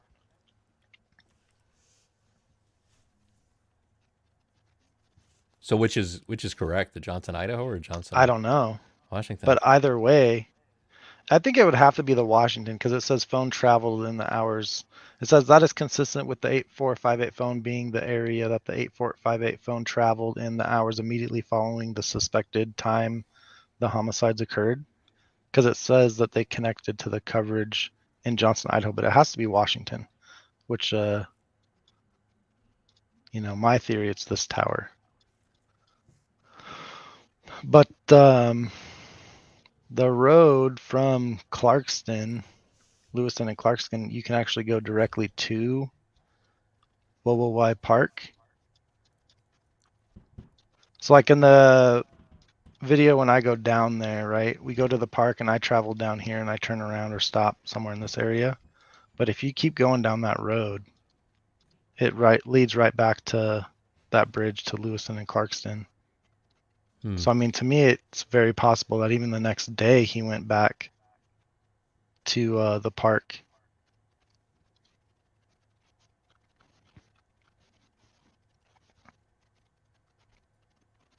That is where Do they we say do he we liked to know if go. he's got I guess it doesn't really matter, but does he have an iPhone or I think he has Android. Android?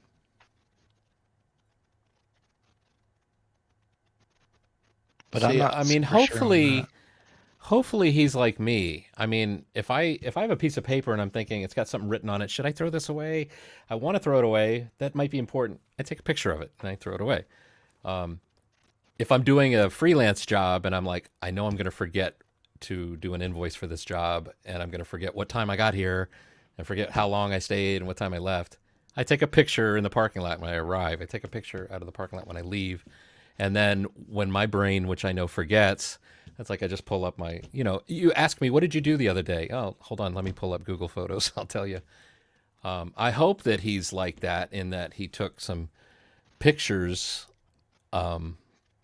It doesn't take many to be able to prove where you were when you were with No. a couple photos from your phone.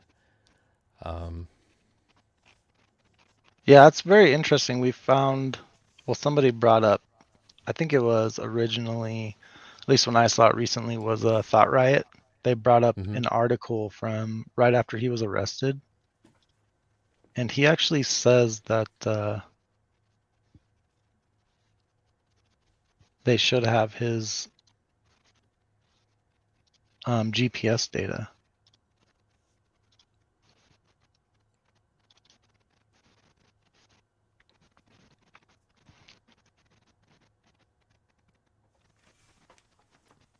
So it's like right away, if that is what he said, it's not in quotes, unfortunately, but it sounds like that Bryan said you should have my GPS data. Yeah. I mean, I heard he said he was looked forward to being exonerated, or what did he also say? Was anybody else arrested? Yeah, we've heard both of those Ensign. ones. I'm trying to find the article. I don't think this is the right one. I think this is the right one.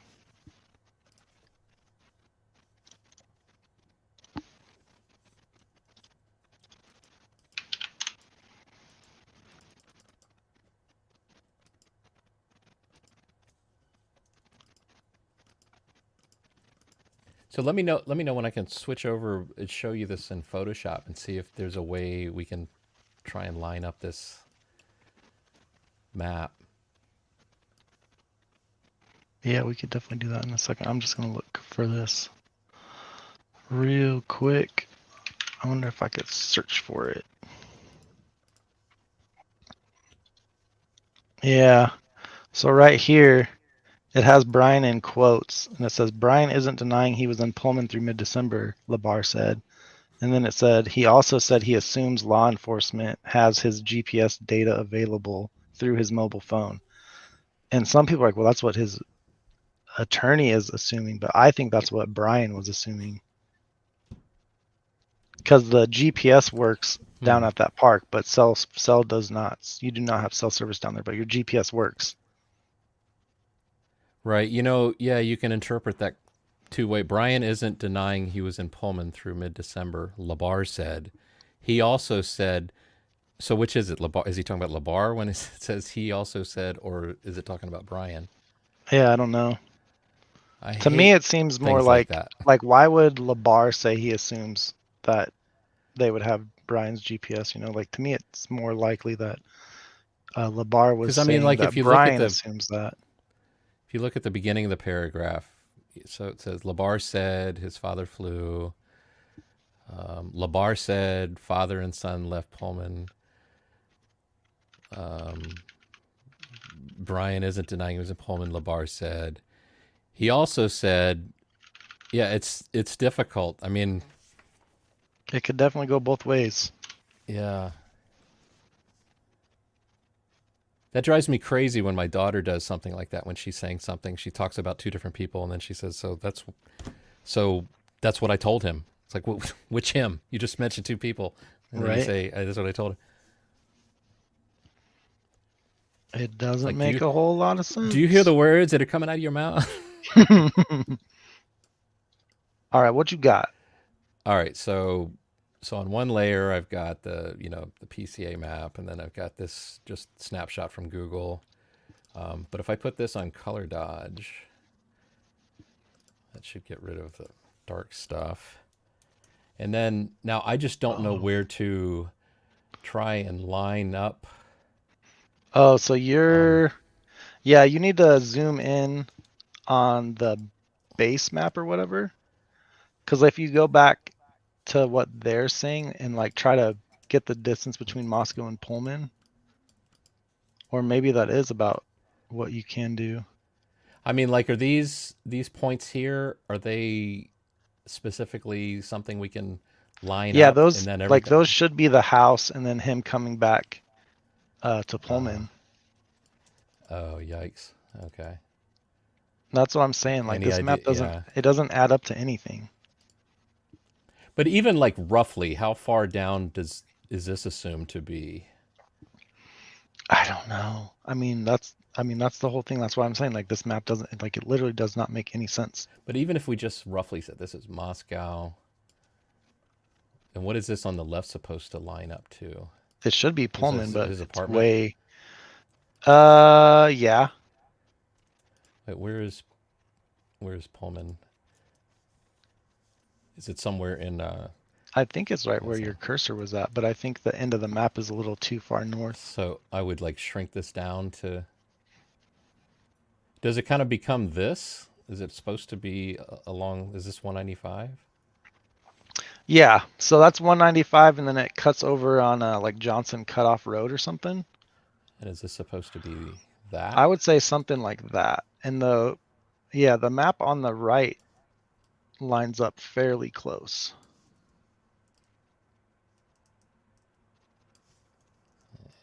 So that actually looks pretty good.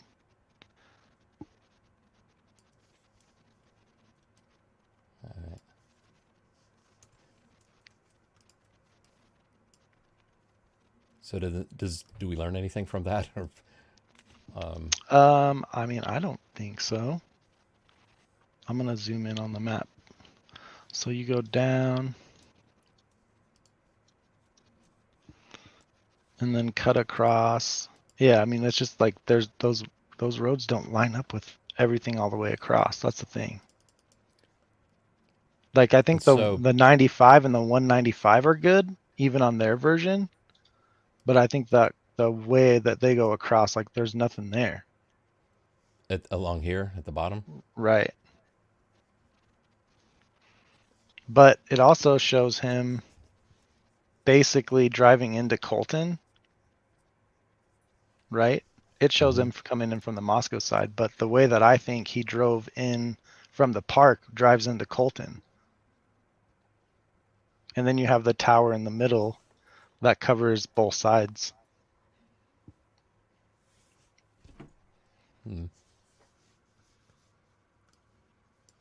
let me save this. This is at least a little. I've been meaning to do just that for a that long looks time. good because your lineup on 195 and 95 are good. It's just the route through it.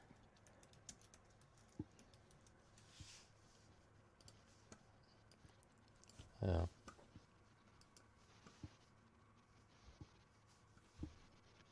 And now, I mean, I've speculated many times that if this is a correct path and a true path, is what is possibly happening here is that the notion is that he knows the crime took place in Moscow. If his car is seen arriving into his home neighborhood from the opposite direction, from the west, that would be a good thing. Right. You don't want to be coming from the direction of the crime. Right. And he could have done that if he stayed on 195 and gone up.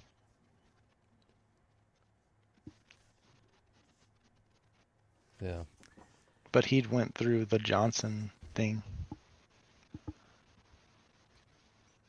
Well, I mean, it'll be very interesting. I mean, I want to.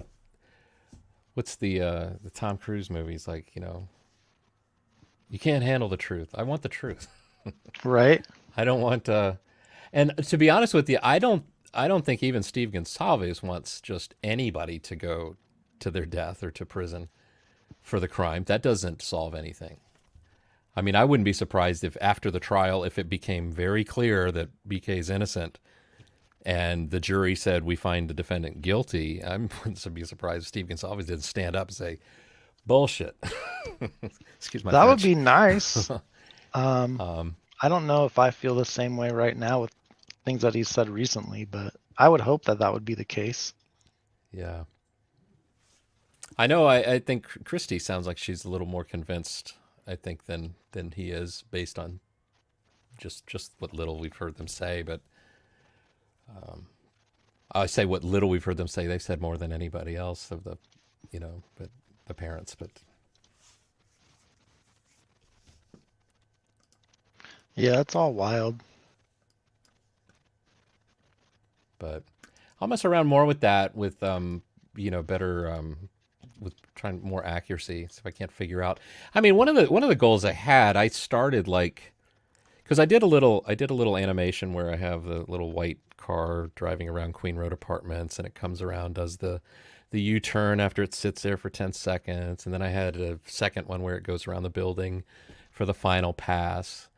And I thought, well, I've done that just for this neighborhood.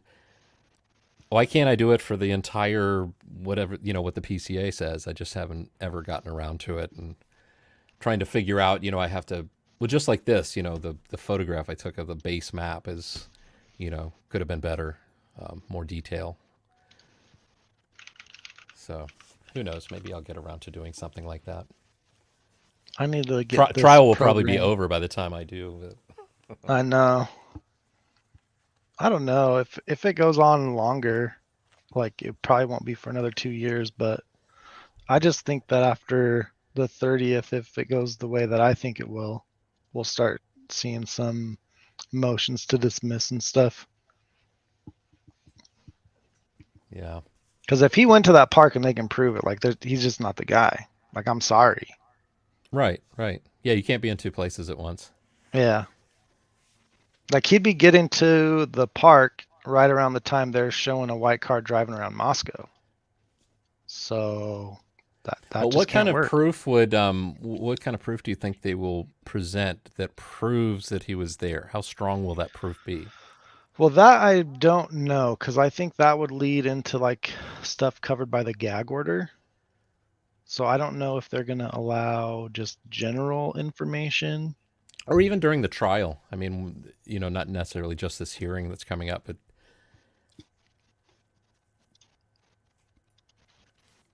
yeah, I don't know. I mean, to me, even with GPS information, they should be able to show that he was at the park, Mm-hmm. And if he went to the park, I mean, maybe there's more than one person in the crime and he just drove straight to the house. The other person drove a white car too. It's possible. You could kind of make that timeline work.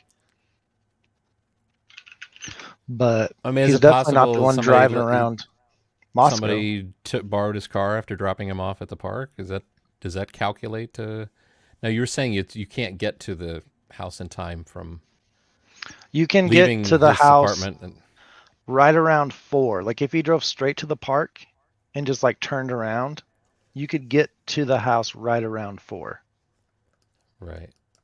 Which is when they're saying the crime happened, Right. And if the 5 passes on the Linda Lane camera are the same car and are his car, that's first one is seen at 3:30, so that's a half hour off.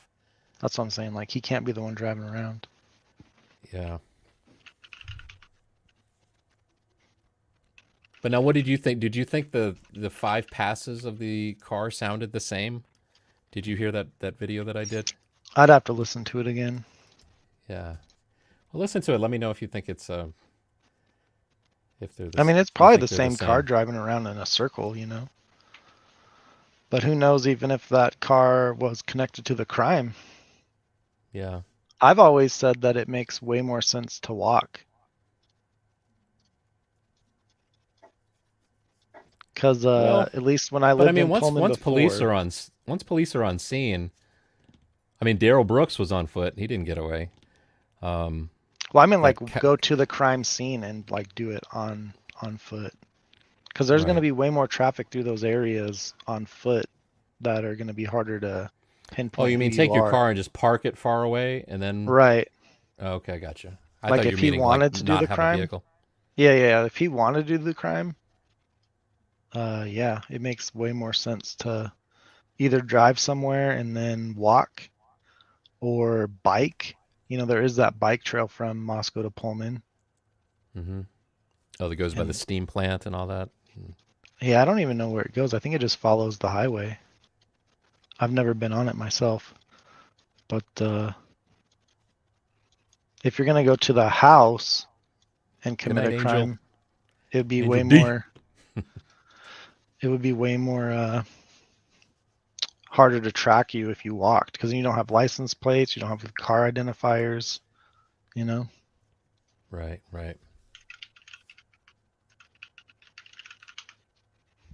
When it comes to the tower stuff and the GPS locations, I mean, I feel like that I'm ready to watch like a tennis match, experts versus experts.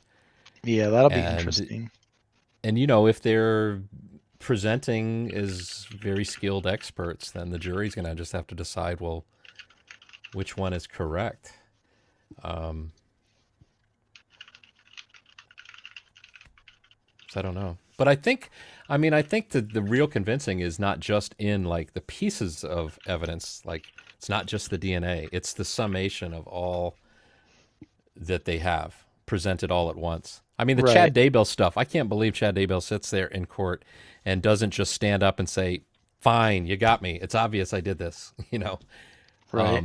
That they will continue to sit there and be, and I could be wrong, but it seems, I mean, they have him on when he was arrested. He's clearly talking to his daughter and is expressing to his daughter, like, I'm going to probably be gone for a long, long time. So here's where the money is. Here's the cards. I mean, if you're innocent of this crime, are you really,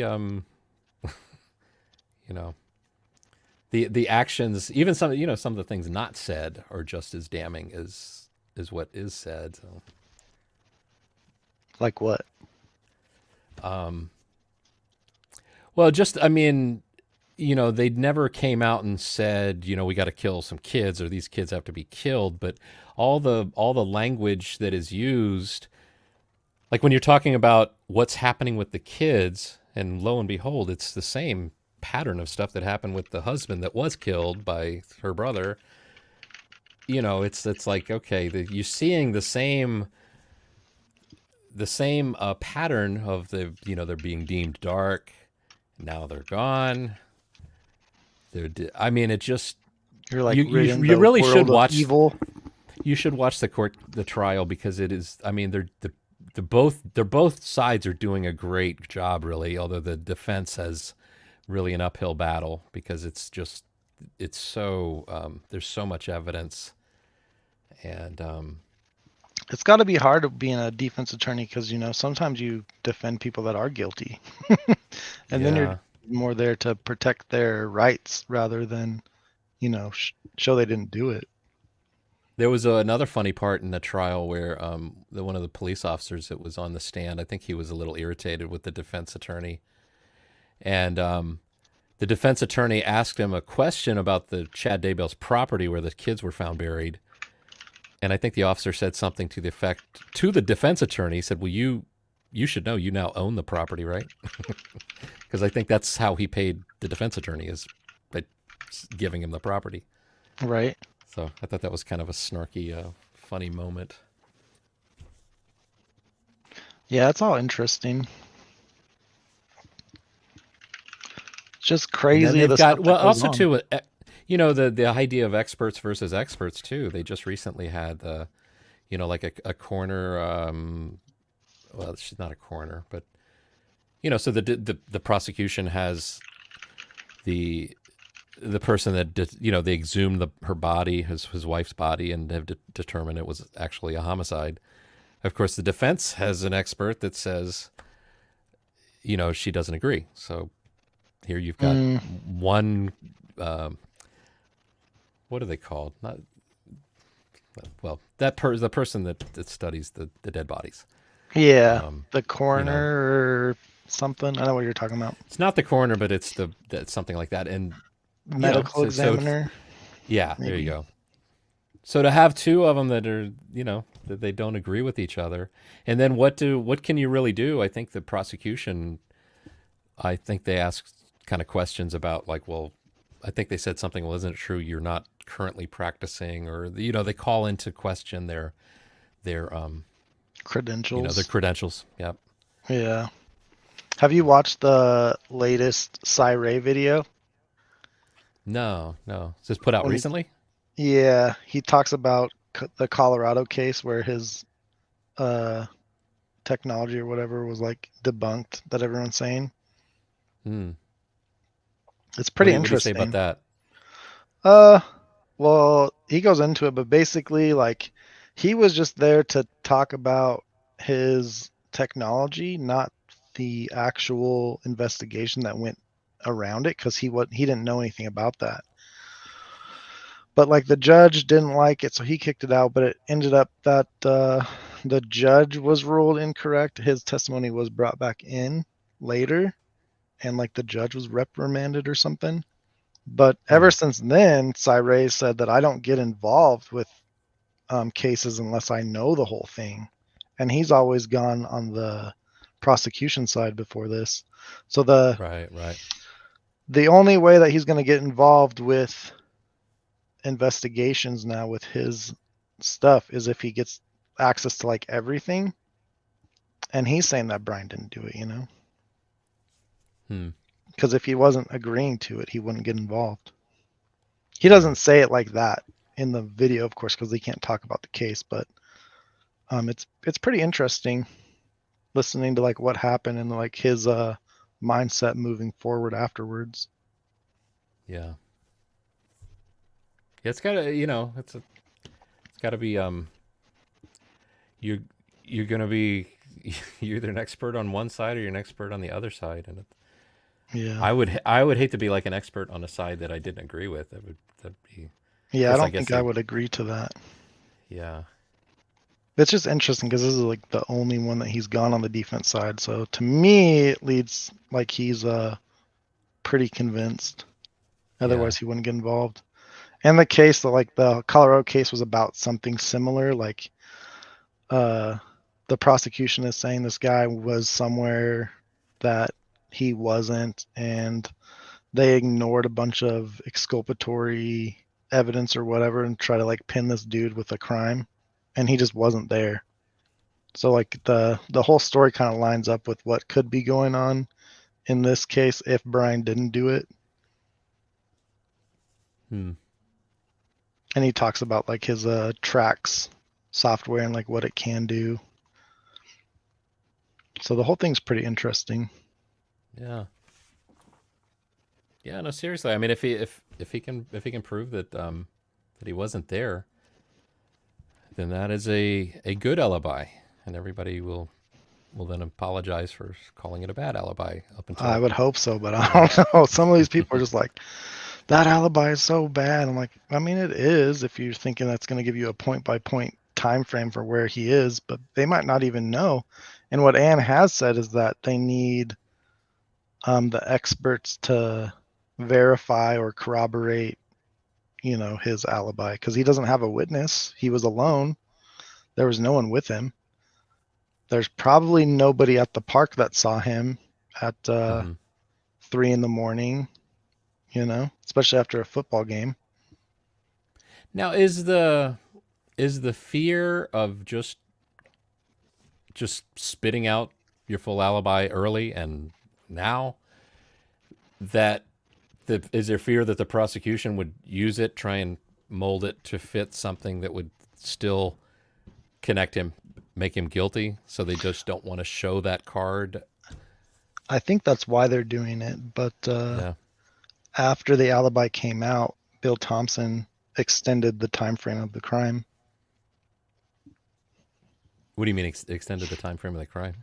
Yeah, he said that it in the court filing it says originally it was like until approximately 4:25 is when the crime ended, and in his response to the alibi he said 4:30. Why the difference of 5 minutes? I don't know. I argued with Daniel about that one because he said, well, it's approximate. I'm like, okay, but if 4:25 is approximately 4:30, then why change it? If 4:25 is approximately 4:30, then why change it? Like, that's changed for a reason. Right. And I mean, it's 4:21 that you hear a car speeding away from the area, which I assume must be the car they're referring to. Right. Even though the PCA says what? What'd you say, 4:25?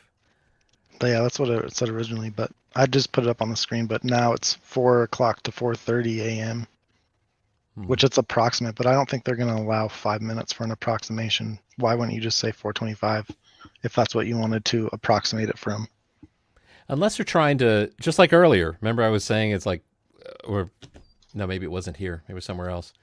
But I was saying my concern is that, Xana's last sign of life, 412, a car heard speeding off at 421.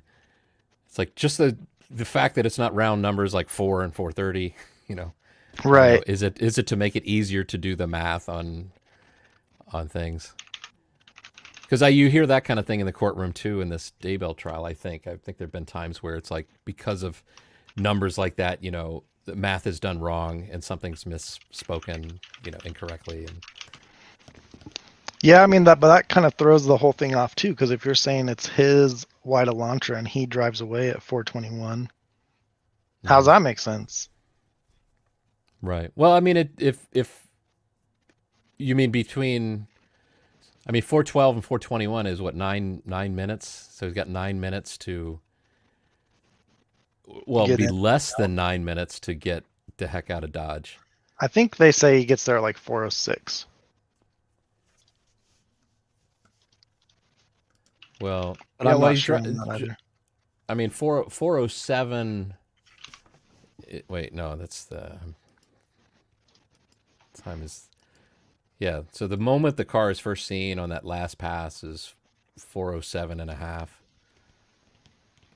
So I'm thinking if this is the car and it's heading towards the back of the house, and it's interesting to me that fifth pass of the 5 passes is he's driving much faster than the others. Using the first appearance of the headlight by that white column, the first pass, it took 9 seconds to do that. 11.4 seconds on the second pass. What was it? Third pass was 11.5 seconds. But that very last pass, it was only 6.4 seconds. So the foot is a little heavier on the gas, assuming these are all the 5 same cars. Right. So does that mean, just speculating, does that mean the last pass is some excitement? Is there some adrenaline? Is there a decision's been made? Adrenaline just pumping? Foot got heavy all of a sudden? I don't know. Saw a parking space open when he went past on the 4th pass. And is that where we get the first, or like when he supposedly parked and went to the house? Because I don't see it. Oh, it's right here. Suspect vehicle 1 can be seen entering the area 4th time, approximately 404. It can be seen driving eastbound on King Road, stopping and turning around in front of 500 Queen Road 52, and then driving back westbound on King Road. When suspect vehicle 1 is in front of the King Road residence, it appears to unsuccessfully attempt to park and turn around on the road. The vehicle then continues to the intersection of Queen Road, where it can be seen completing a 3-point turn and driving eastbound on Queen Road again. That's the last time they see it. So yeah, they don't mention in the PCA, I guess they don't mention the fifth pass. They're talking right there about the 4th pass, where you'd think at 404, all that driving around and turning around, that'd be at least a few minutes. Well, on that pass, comes onto Linda Lane at 4:05:30, and then let's see, does the back up, and then disappears going in the opposite direction at 4:06. And then it's 4:08. The 5th pass isn't mentioned in the PCA, is it? It then goes to the leaving around 4:20 at a high rate of speed. Yeah, it goes from 4:04 to 4:20. It doesn't even have the times of when he's turning around, which they would have.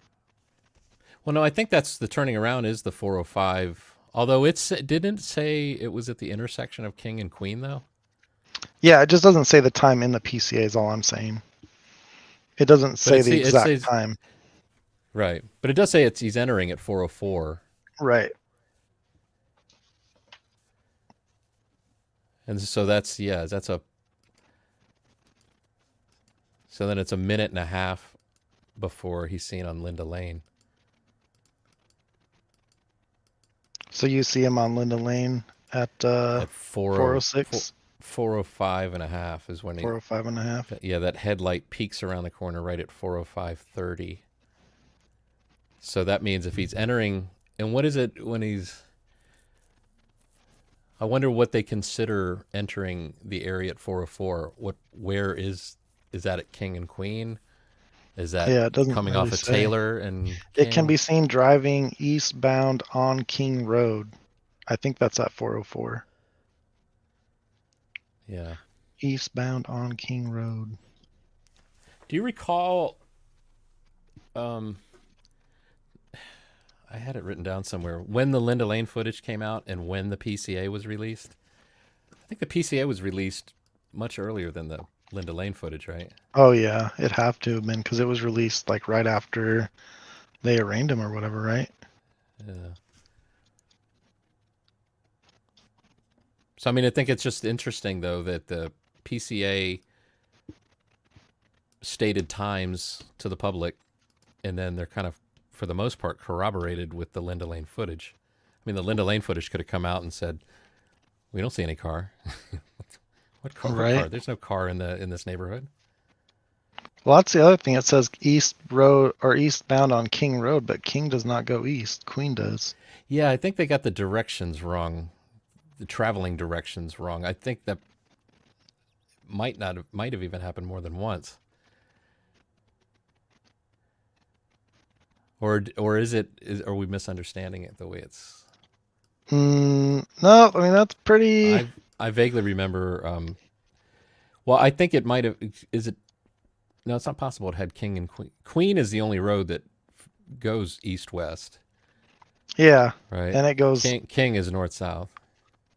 I mean, this place is just confusing in general. So how do you ever know? I don't even see a 500 Queen Road on this. I see a 590. Unless 500 is the other. That's 500 building. is just the big. I can't think just the buildings themselves. The big long building. It must be this other one. I wonder if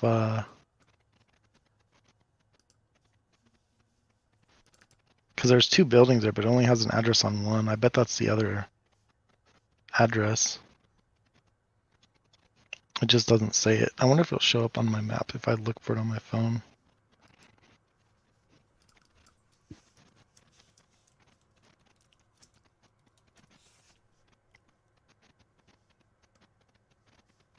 It says it's the big building too. Yeah, the longer building is 5. Shows up on mine. It's got to be the other building.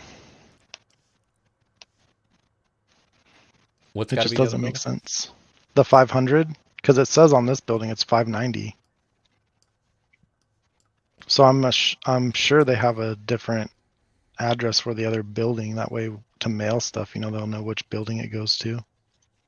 It would make sense.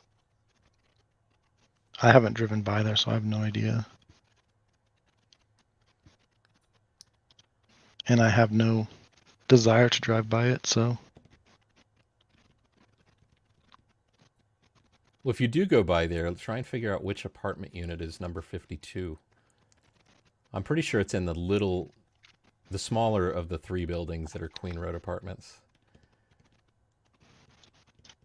I would be interested to know that.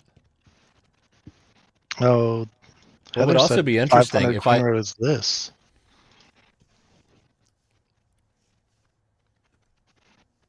That's interesting. Yeah, when I type into Google Maps 500 Queen Road, it puts a big red marker on the longer of the 3 buildings. Yeah, that's what it did on me too. Let me see. What about 501? Are you on iPhone? No, I'm on Chrome on my desktop. Oh yeah. I think she looked through the maps on, I don't know, is it Apple Maps? I always use Google Maps. Now, I mean, the other thing too, though, is the address for my house on Google Maps is incorrect. Yeah, I mean that stuff happens all the time. Yeah. Some are just weird. Okay, let's play. She looked at Apple Map. Let's play. Let's guess where Twizzle's house is on the map. Come on. Oh, please don't. I'll zoom out and I'll point to it. No, don't do that. Don't do that. It's right around. Here? It's in here somewhere. Yeah.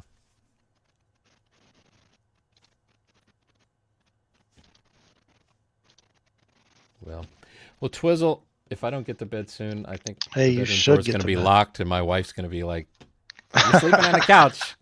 I might already be sleeping on the couch with Nanook. No, go to bed. Don't What's get in that trouble. old expression? Wake up, wake up with the dog, sleep with the dog, wake up with the fleas. Right? But man, this was an honor to be part of your first live stream. And hey, I'm glad you were here. Don't stop, man. You're doing a great job. And hello and goodbye to everybody. Good night to everybody.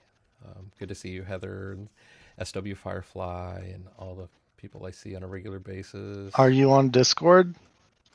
I don't really use Discord that much, and I part of me is not that interested in it. Maybe I should. I don't blame you. It's good to like be able to message people offline or whatever. There was a guy that he does like Friday nights. He'll accept your guitar recordings or your music mixes, and he'll critique them. And he had a Discord that I would be on there. I sent him a guitar solo that I did that's on my YouTube channel, and he kind of critiqued it. And it was kind of cool because he was like, this is just a guitar player playing to a backing track. And then I did one little flourish of something, and you see his eyebrows go up. And he's like, oh, hey. But then in the end, he kind of considered it. He's like, this is kind of dad rock.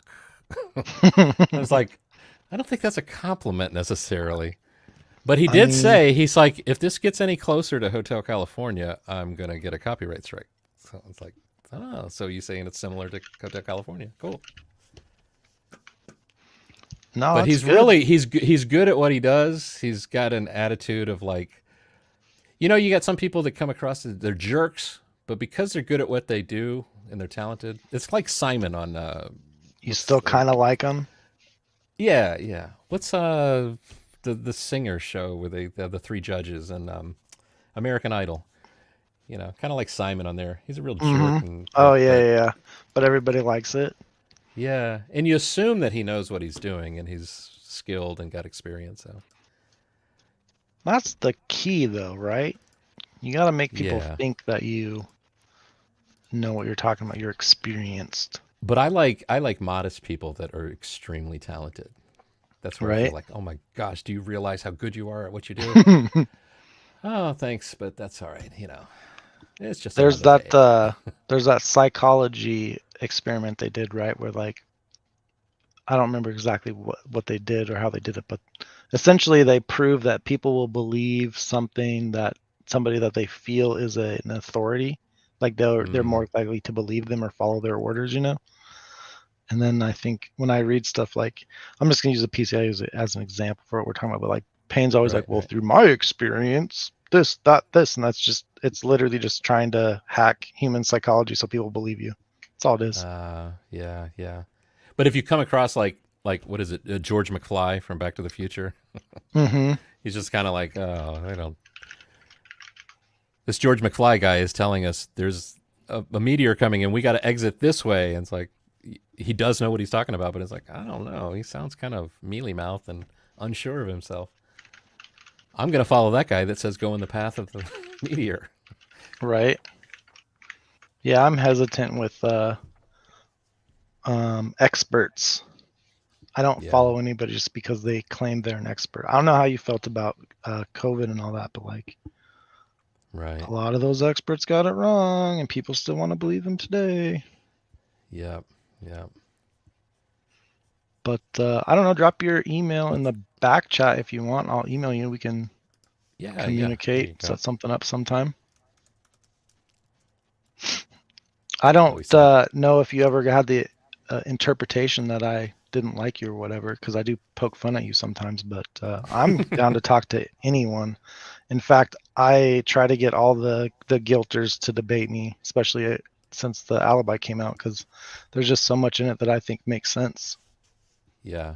No, I've never felt you had any animosity or anything towards me at all. I don't know too many people that that do. I think even Angel D, you know, she kind of eventually said she was just kind of joking around, and that's cool. I think I kind of forgot that. I mean, I guess I haven't been in a chat with her in a while, and I forgot that she kind of does that. See, this is why it's good not to just be reactionary to the first thing somebody says, because it's like, right. like, I think it's fun if kidding. people want to talk shit. Like, I didn't pay attention on Drunk Turkey when I was up there, but everyone was telling me these stuff what they're saying. I'm like, damn, I missed that. Damn, I missed that. Like, I think it's fun. Yeah, it's Debate kind of, me. and it's funny to see like the keyboard warriors going at it, and they're like, you know, it's a one-way battle. All they're doing is sitting there from the sidelines throwing marshmallows at you, and you're like, thank you, I like marshmallows. Right. Yeah. It's just like, especially if you're in the content creator game, like, that's just free content. Because whatever you say, I can just talk about. Right. Like, I don't even have to work for this. You're just handing it to me on a silver platter and claiming you don't like me. Doesn't make sense. Yeah. Oh, thank you, Moonvale. That's a nice. Yeah, I don't. I hate people that are dicks, and I never want to be a dick. I'd like my grandkids to always be able to listen to these live streams in the future and say, Right. "That's my grandpa. At least he wasn't a dick." Of course, they'd probably be like, "He's dead wrong."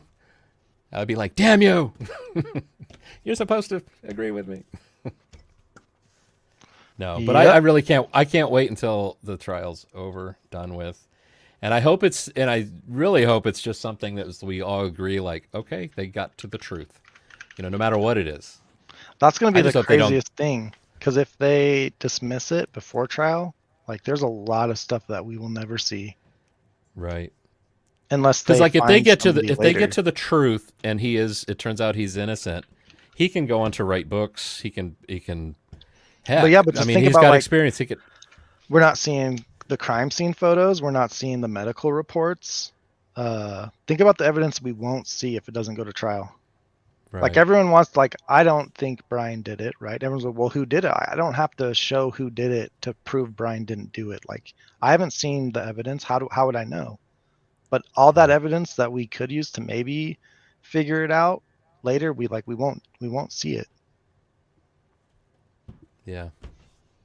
Yeah, I hope it's got to. I mean, that's got to go to trial. I hope it goes to trial, because that would kind of suck to just leave it hanging out there, and then Unless he's, like, innocent, they can prove it. Because I don't want him to be locked up for no reason either, just because I want to see what happened. right. You know? I think But that's then the thing you that, think about like the OJ trial. I mean, OJ, you know, there was a verdict, but he still went into the world with, you know, half the people feeling one way, half the people, not half, right. you know, a percentage feeling one. So it's like, I just hope it's completely. I mean, like nobody. I don't think anybody looks at like the Darrell Brooks case and there's like, I don't know. I think that guy might be innocent. You know, we just didn't Yeah. see the camera of him driving into the crowd. Or like Jodi Arias. I mean, I know there's still people that think she's innocent, even though it's so funny because she's a photographer, and little did she know she'd been dropping the camera and whatever, kicking it or bumping it and just taking pictures while she's doing the crime. I mean, it's so funny that a photographer actually took pictures of her murdering somebody. That just blows my mind. And to think that throwing the camera in a washing machine with an SD card is going to be enough to kill the evidence. Is that what Like, she why not did? take it with you? Yeah. She put it in the Yeah. washing machine, and the SD card was fine. That's And hilarious. she had gone through and deleted in the camera images. But I think it's one of those, it's like when you throw stuff into your trash can on your computer. It's not deleted yet. Yeah, it's not completely deleted. You have to override it. And it's interesting, the timestamps on there. She stabbed him 27 times and shot him once in less than 3 minutes. And this is a little girl, and she was much bigger, and he's a Mormon, so there's part of me that it doesn't mean he's definitely going to be sober. Now, he was just sexed up that night, but he did have a shower. It happened right after his shower, so I mean, she could have slipped him something too. yeah, that's possible. That's possible. Although I think that would have surely come up in the trial. But I mean, she's taking pictures of him in the shower, and then I think starts stabbing him in the shower. I think she has him doing all these poses in the shower, and then it's when she has him get low and sit low in the shower, and then that's how I think she drops the camera and starts stabbing him. And then, of course, her story in defense is that, well, he came lunging at her because she dropped the camera, and he was so mad that he wanted to kill her. She was afraid for her life because, I mean, here's a successful guy that what he does is like, really? The cost of a camera you're going to kill somebody over? I don't buy it. Yeah, that's crazy. But yeah, I bought the book that was written by the prosecutor in that. I found that was that's a very interesting case. My wife was getting a little tired of that, like she is now about Kohberger. She's like, "Are you looking at Jodi Arias again? You're in love with her, aren't you?" It's like, no, this is just a very compelling case. Yeah. And she had like 3 stories. I mean, the first story was she wasn't there. Second story, she was there, but it was ninjas that broke into the house and killed him, but threatened her family if she said anything, and then they let her run away. And that's the funny thing with Bryan is because I think he's just smart and knows not to talk. He's a criminal justice major. He studies it. Like, he knows what can, or what you say can be used against you, Right. And people want to complain about the alibi. Like, that's fine. But he's also doing what his attorney told him to, which is a woman. And supposedly he's an incel. So that doesn't really make sense either. Right. Do you ever feel like if there's any chance that he did do it? I mean, she's got blonde hair. Kaylee had blonde hair. Maddie had blonde hair. Maddie had blonde hair. You ever think Anne feels like, I don't know, if you were Anne, would you rather know that he did it? I mean, probably. Okay, when he's, yeah. It's, the whole thing is just like weird because, like, who's the target? Who's the target in the house? I don't know. We could assume. Yeah, I mean, I still assume today that I think, that window, Maddie's window, is like a drive-in movie theater. And for somebody who's just a pervert, parks a car there, and headlights could be shining right into that window. And, all it takes is like, these people obsess over people. Look at the, well, it just happens all the time. Oh, once you found your source of obsession, and then you ruminate on it daily. I mean, who's to say that wasn't all he intended to do, was to just go in, see Maddie, do something. Maybe it wasn't even an unaliving that was intended. Maybe it was just, and then why bring the knife? Maybe you're going to do what I tell you to do, Yeah. I'm not going to bring a gun, because if you don't do what I'm going to tell you to do, the only thing I can do is make this thing make a loud noise. Everybody's going to come running. That's the funny thing, a knife though. Doesn't.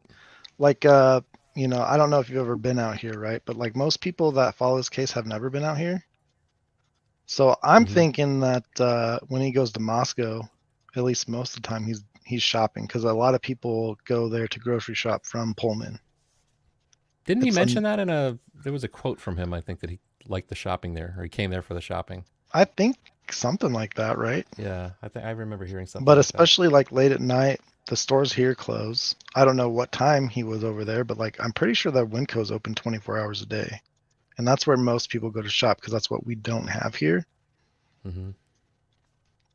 So like, I'm not going to be surprised if it does go to trial, that we start seeing receipts for what he was doing. I'm assuming that he used his credit debit card or whatever, like most people do now when they're shopping, Mm-hmm. So we'll probably see some receipts for something over there. Well, yeah, I mean, over there, if you can get a 4 a.m. DoorDash delivery, I mean, yeah, if your stuff is closed where you are, yeah, it can make sense.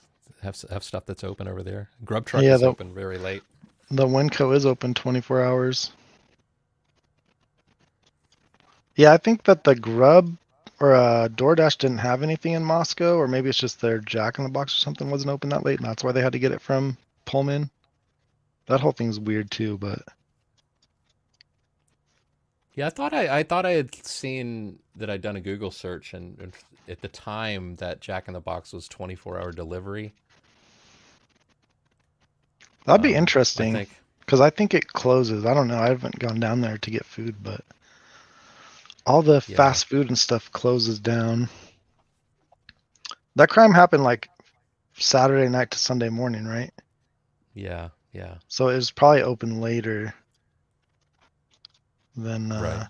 it would be. Yeah, because like tonight. around here, Sunday night is the earliest when things close. It's of all the nights of the week, Sunday night is where everything closes early. Even Dunkin' Donuts, and I always forget it. It's like, ah, man. Yeah, like right or I gotta tonight, make my own coffee. Jack in the Box is closing at midnight. Yeah.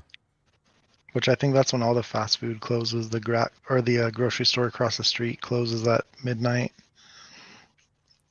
But on the weekends, that's when everyone's out partying, you know, so it makes sense to stay up a little later. Yeah. So how long have you lived in that area? I lived here 4 years previously, and then I Okay. moved back here in like November. Oh, Sunday, Jack in the Box is open 24 hours a day. Saturday and Sunday it is. Interesting. Yeah, I moved back here like mid-November last year. Just this past November? Yeah. Yeah.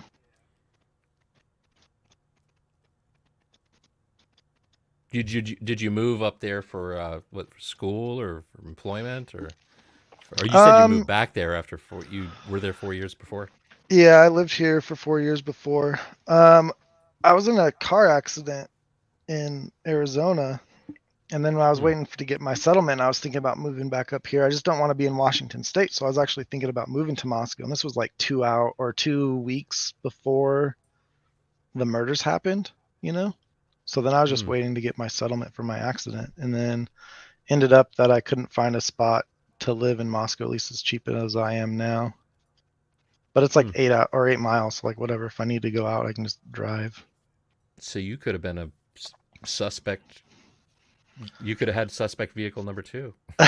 Yeah, if I lived here at that time, you know. That's like the funny thing, because I have been driving out to the park at night, you know, and I'm like, if they're using that as an excuse to arrest him, like I'm a target too if something were to happen, because I'm going into like the same cellular dead zones and stuff that he would be, you know. It's crazy. You ought to go if you ever do find yourself back in that area. You know that no parking sign were we talking about that earlier? I've been on 3 shows tonight. I was on 12 gauge, then I went to Swamp Rose with Robert, True Crime Cult. Yeah, True Crime Cult. I saw you up there. I was in the chat, but I was live, so I wasn't really paying attention to it. But yeah, they had talked to me about coming on there, a couple days ago, and I was like, okay, Tuesday, 8 o'clock, Tuesday, 8 o'clock. And then I saw 12 gauge was on, and we got talking and talking and talking, and just like we always do, just like conversation never ends. And I was like, oh crap, I was supposed to be over. But then when I saw what they were talking about, it's like, oh, I've never even heard of that case. So right? I didn't know. I don't know what I'm gonna. Either. Yeah, I agree, Heather. Swamp Rose is great. I'm glad she's back doing videos. I could feel that. It just felt different, like when she was gone. And it's like, this sucks. I know. I feel like that with TRP gone. There's like a black hole at night. Wait, TRP is Thought Riot. Oh, yeah. They're like moving studios. Oh, they taking a little break while they do that right now? Yeah, they said it was supposed to be like 7 to 10 days, I think, but like we're going on 2 weeks now. Oh, wow. Huh. That's cool. Yeah, they've got a huge number of subscribers, right? Isn't it like 70,000 or something like that? I don't know. It's enormous. They're growing fast. And they've got a lot of subs out of the country, and yeah, they do. Well, they do a lot of stuff. Like multi-streaming too. So I think YouTube's still like their biggest, but they've got followers on everything.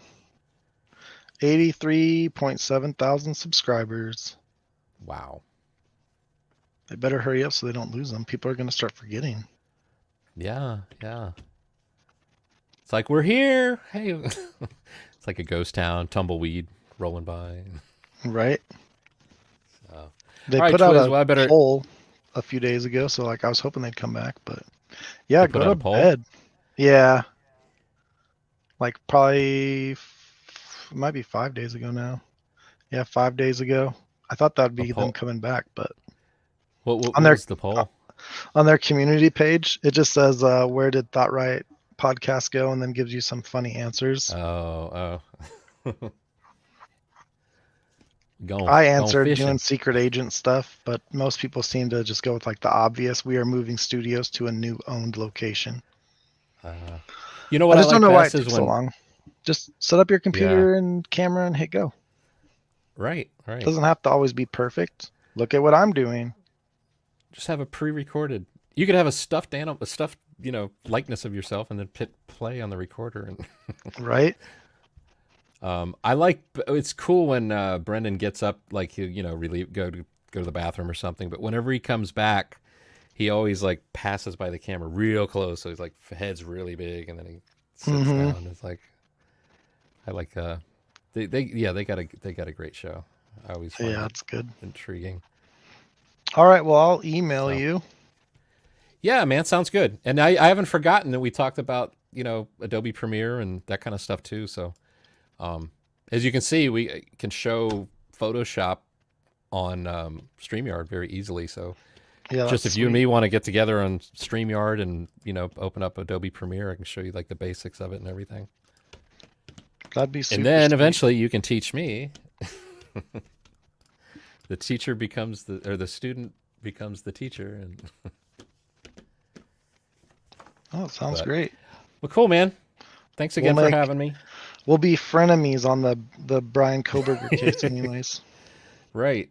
Yeah. Hopefully people could take a lesson from us or take a. Hopefully this kind of thing can spread around. Yeah, I mean it should. It gets very. People see things too ugly. that you don't. Like I've hung out in a lot of guilters to see what they're saying. Yeah. I don't agree with what a lot of Daniel says, but he brought up some good points when I was up on his live last time that I hadn't considered. Yeah. Why not? Yeah. Why? Yeah. You want as much information as you can to make, to decide things. Why not? Yeah. Or like what you were saying earlier tonight, you were saying something that, I think I was feeling like probably the guilter community is like leaving that little point out. It's like, why? Yeah, they're leaving a lot of stuff out. I've heard so many people be like, Bryan Kohberger didn't go to the park that night. I'm like, it literally says in the alibi that he went to the park. Yeah. Like it's there. It's not like, oh, he might be there. He drove by it. No, he drove in it. Now, I could say when I drive down there, I drove by the park because I didn't go in the park. It says including the park, not driving by the park. That's a sentence right after in the early morning hours of that very night, right? Yeah. Now that alibi did it did say early morning hours of the 13th. The 13th. Yep. It doesn't That's right. say It's the 12th. It's the night of the 12th going into the morning of the 13th, right? That's what the first alibi said, but this alibi is just early morning hours of the 13th. It doesn't mention the 12th at all, I don't think. But that is when the crime happened. I always get it. I mix it up. I have to stop and think. It's almost like when I have to figure out how old I am. I have to go online and put like, what is my age calculator? Because I forget. Right. But yeah, it's the night of the 12th going into the 13th. Yeah. Yep. It's all interesting. Yeah. I think that like most people would want like the right person or persons involved to be convicted rather than just anybody who's convenient, because that means like the killers are still out there. Right. I live 8 miles away too. I'm literally just as far as Bryan was. So if it was Bryan, great. I can sleep good at night. If it's not, then like I should at least kind of be worried, Right. And I mean, even though I lean towards him being guilty, they still need to prove it to me that he is guilty. Right. I wouldn't. There's no joy and there's no victory in any of it. It's not like, oh, we won. Our side was right, and there's no victory because it's still an awful thing that has happened to people, and it's an awful thing that can happen to the person on trial. Right. Like we don't But need yeah, a they fifth still innocent need victim. to. Yeah, yeah. And what does it But say I mean, like to everyone else? Because if it could happen to Bryan, it could happen to any one of us. If they're willing to go this far and violate, let's just say Bryan didn't do it, and he didn't even go to Idaho that night, they're going this far to violate that man's rights. Like they could do it to anybody. So yeah, it's a big problem in my opinion. yeah. Well, all right, Twizzle. Well, yeah, email me, man, and we'll talk more. I've already sent it. Oh, awesome, awesome. But You yeah, the man. thanks for coming up. We'll talk again sometime. Yeah, yeah. Then we're gonna celebrate. Okay, so this is May 22nd, a year from now. We start the year anniversary of the first live stream. Oh, I should probably write that did, down, so. huh? Yeah, yeah. This is a big night. Oh man. Hey, Where if are he you? gets out, Where are if your he gets out, buddies? we're Like throwing a supposed to big be party. here. Where's I mean, Dinky? Where's Willie? Where's we were live on Willie. It's 2 a.m. Dinky, it's they were already spent. Yeah, Dinky, Dinky's it's, over there where it's very late. 8 a.m. or something. So like he's sleeping, and Yeah. I just went on when Dinky got off, just to mess around and figure out how to work it all, which was good because now I know I have to go through Chrome and do all that. So it's actually if I learned sweet. anything else about I mean, you know pretty much what I know about StreamYard now, so I don't really know any other tricks. I know you can customize where your windows end up being, but I think most people just use the presets and they work fine. Yeah, you can make overlays and stuff. Yeah, yeah. I want to get a nice overlay, or at least have like a picture, Oh, in the background there? thumbnail picture type thing. Yeah. Well, that's a nice shade of black that you got going. Oh, I meant for for my channel, But I have an Oh. idea for that. I just need to have somebody yeah. that knows how to do it. Yeah, I could probably help you with that. I can do YouTube banners for your YouTube channel, and I've done thumbnails for other creators before. Oh, sick.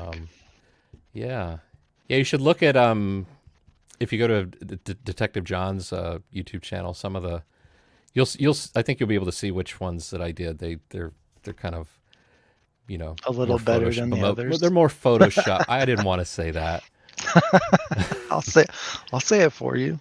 When I got kicked off the show, though, I tell you what, you can see a difference in the. It went straight downhill. Yeah, and even though I got kicked off the show, I did send my Photoshop templates.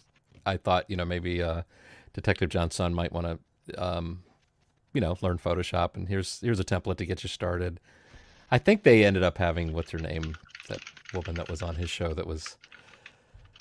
Oh my gosh, I could say things about her, but I don't know where she went. I wouldn't even know who you're talking about, but yeah, that's old history. But it's so funny because she was so happy when she heard that I was going to be part of the show, and then when I said I can't be part of the show that's attacking other YouTubers, I'm sorry.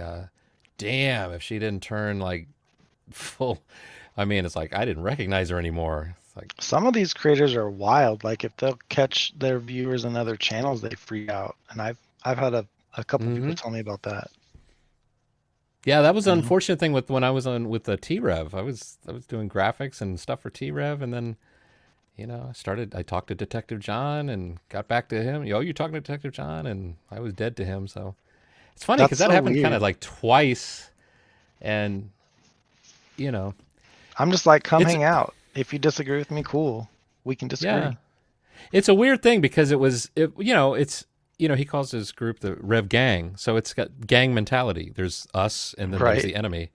Right. So I couldn't be talking to the enemy, but I tried to explain to him. It's like, I can call myself a Christian. That means I should be able to talk to everybody and open to talk to everybody. God made everybody. So I'm sorry. I guess I can't fit into a gang.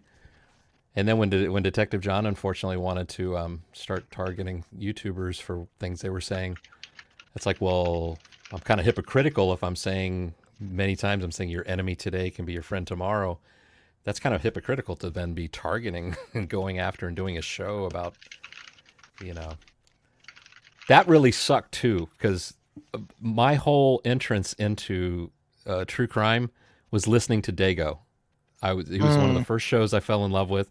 I remember still the first phone call to a live stream show on YouTube was to Dago. I still remember where it Me was, too. driving down the road.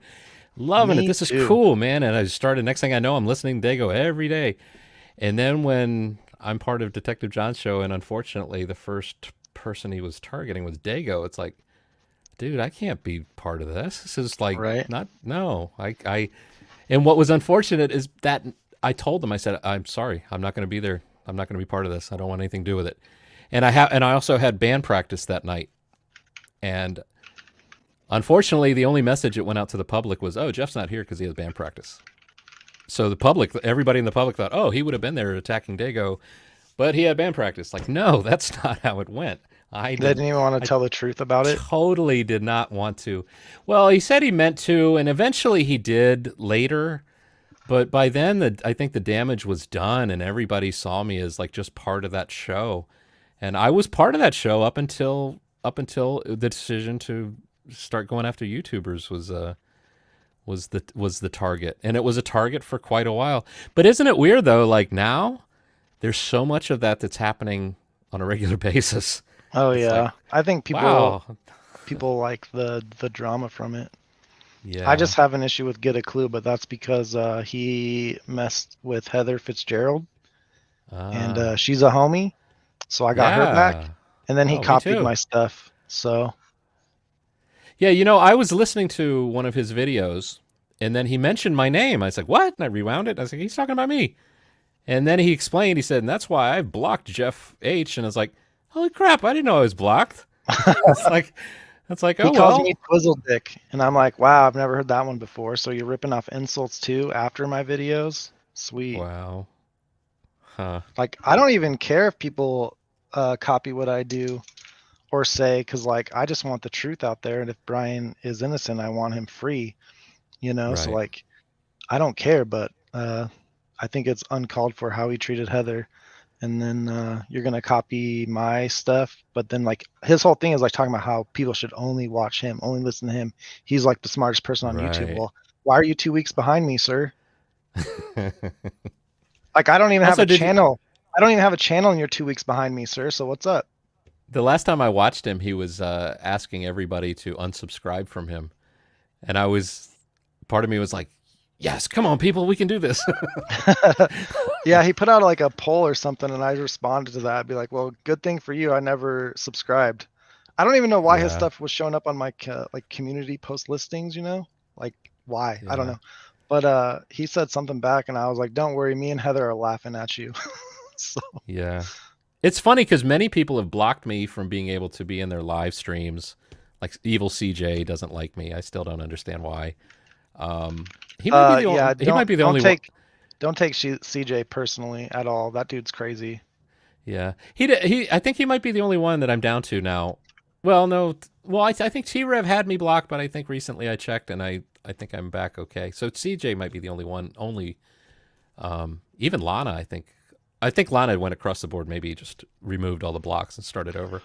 But she did, but I can't even talk in her channel, so I have an alt. Yeah. There's something weird going on too, where like sometimes people just can't even talk. So I don't know. Yeah, I have like I think 10 alts. I decided to stop at 10, and a lot of people think it's weird, and a lot of people think it's for the Idaho case, but it actually was for this woman that does these live streams where she pulls up videos from like say a security camera in say France, and it's been raining, so the lens is wet, and you know how light refracts in the water on the lens, and she has people convinced that this is plasma from aliens that are already here. And there's these senior citizens, I believe, that are sending in money, and they're worried and they're concerned, and I'm like, so the reason I have a lot of the alts are because I would get in there and I'd say, look, I'm a photographer. What all you're seeing is water on the lens. Look at the same security camera the next day when it's not raining, and you'll see on a same time of night when it's not raining, you'll see it's not, the plasma's not there, and then I'd be blocked. They can get people to believe anything.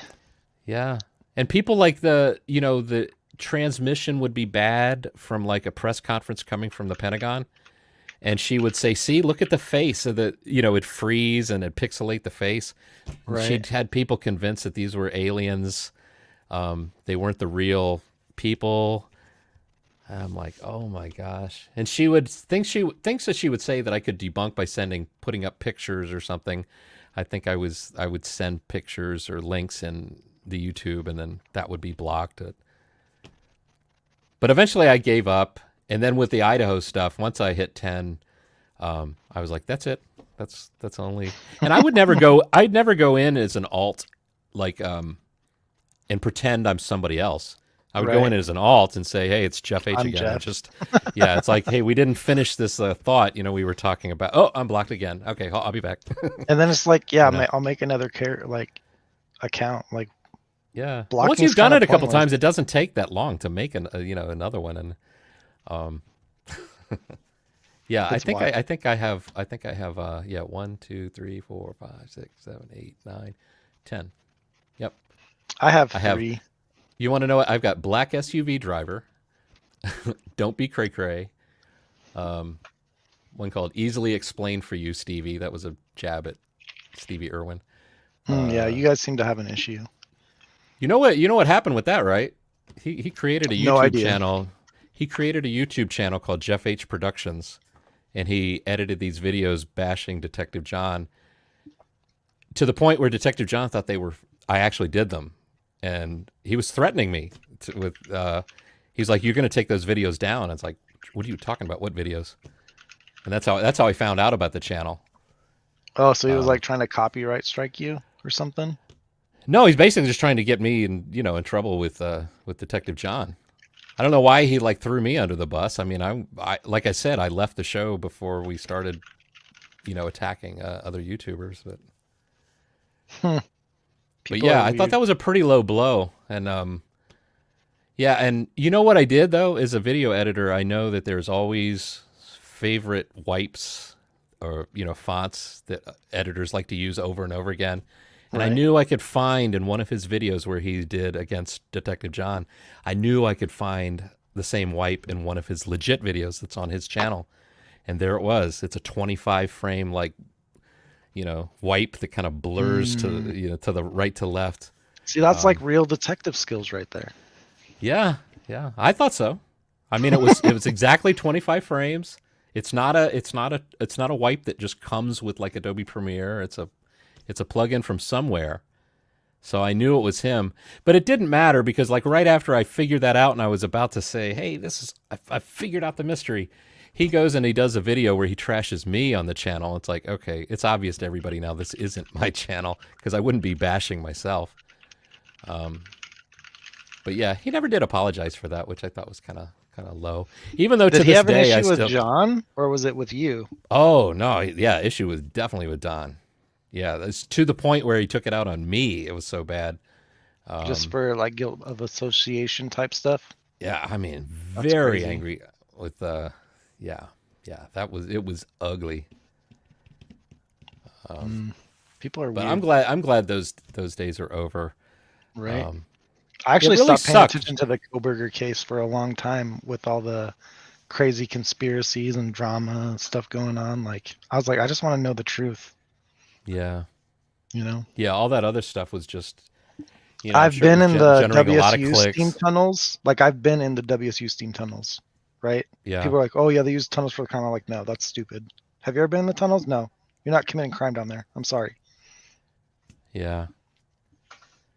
Issue I had with those tunnels when they were first talking about them, and I don't think I need to say the creator that did that, but they had a video that they presented that was shot down in the tunnels with a bunch of you could hear students and see them walking in the tunnels, all out of focus. And but the video was out of focus, but at the top of the video you could see, even though it was blurry, you could still said University of Idaho underground tunnels. So I did a search for it, and boom, there's 2 versions of the video in focus. And so I remember emailing or commenting on the creator's page, and it's like, "Why is your video out of focus?" He's like, "Oh, the person who shared it with me, it was out of focus."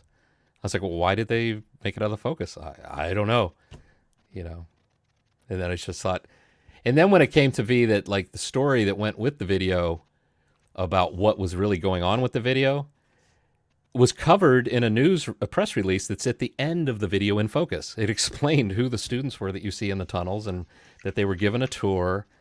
So all the, he showed part of I think he showed part of the press releases too, but not all the pages, leaving out the pages that, Yeah, selectively editing stuff. Yeah.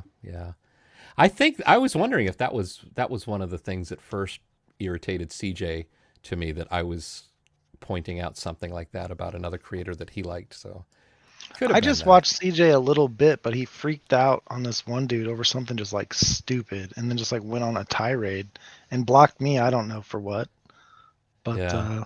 I don't know. Yeah, one of the last times I was on there, he was like, he's from the street.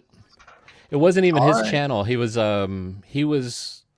dual streaming with somebody else, and I don't know, he has this weird notion that when I was giving super chats, it was for some nefarious reason.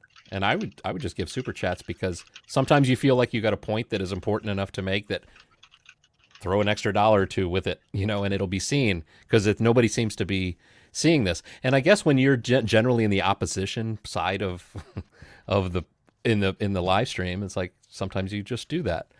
Right. But the last time I was on there, I remember he said, yeah, Jeff is like that kid in the back of the room that's like picking his boogers and flicking them at the, and I was like, where does this all come from? It's like, I was like, yeah, exactly, Dash. It's like peace, positivity, and progress. Is that really what you're selling? But he's from the streets. Unless it's Jeff H. Yeah, I don't know. I don't want to like rag on him because I don't know him that well, but like when he was freaking out, he kept on being like, I'm from the streets. I'm like, well, that makes sense why you're freaking out over something really dumb. You don't know how to control your emotions. Okay. Did you ever see, it's on my community tab on my YouTube channel, but the Papa Roger soldier icon? Yeah.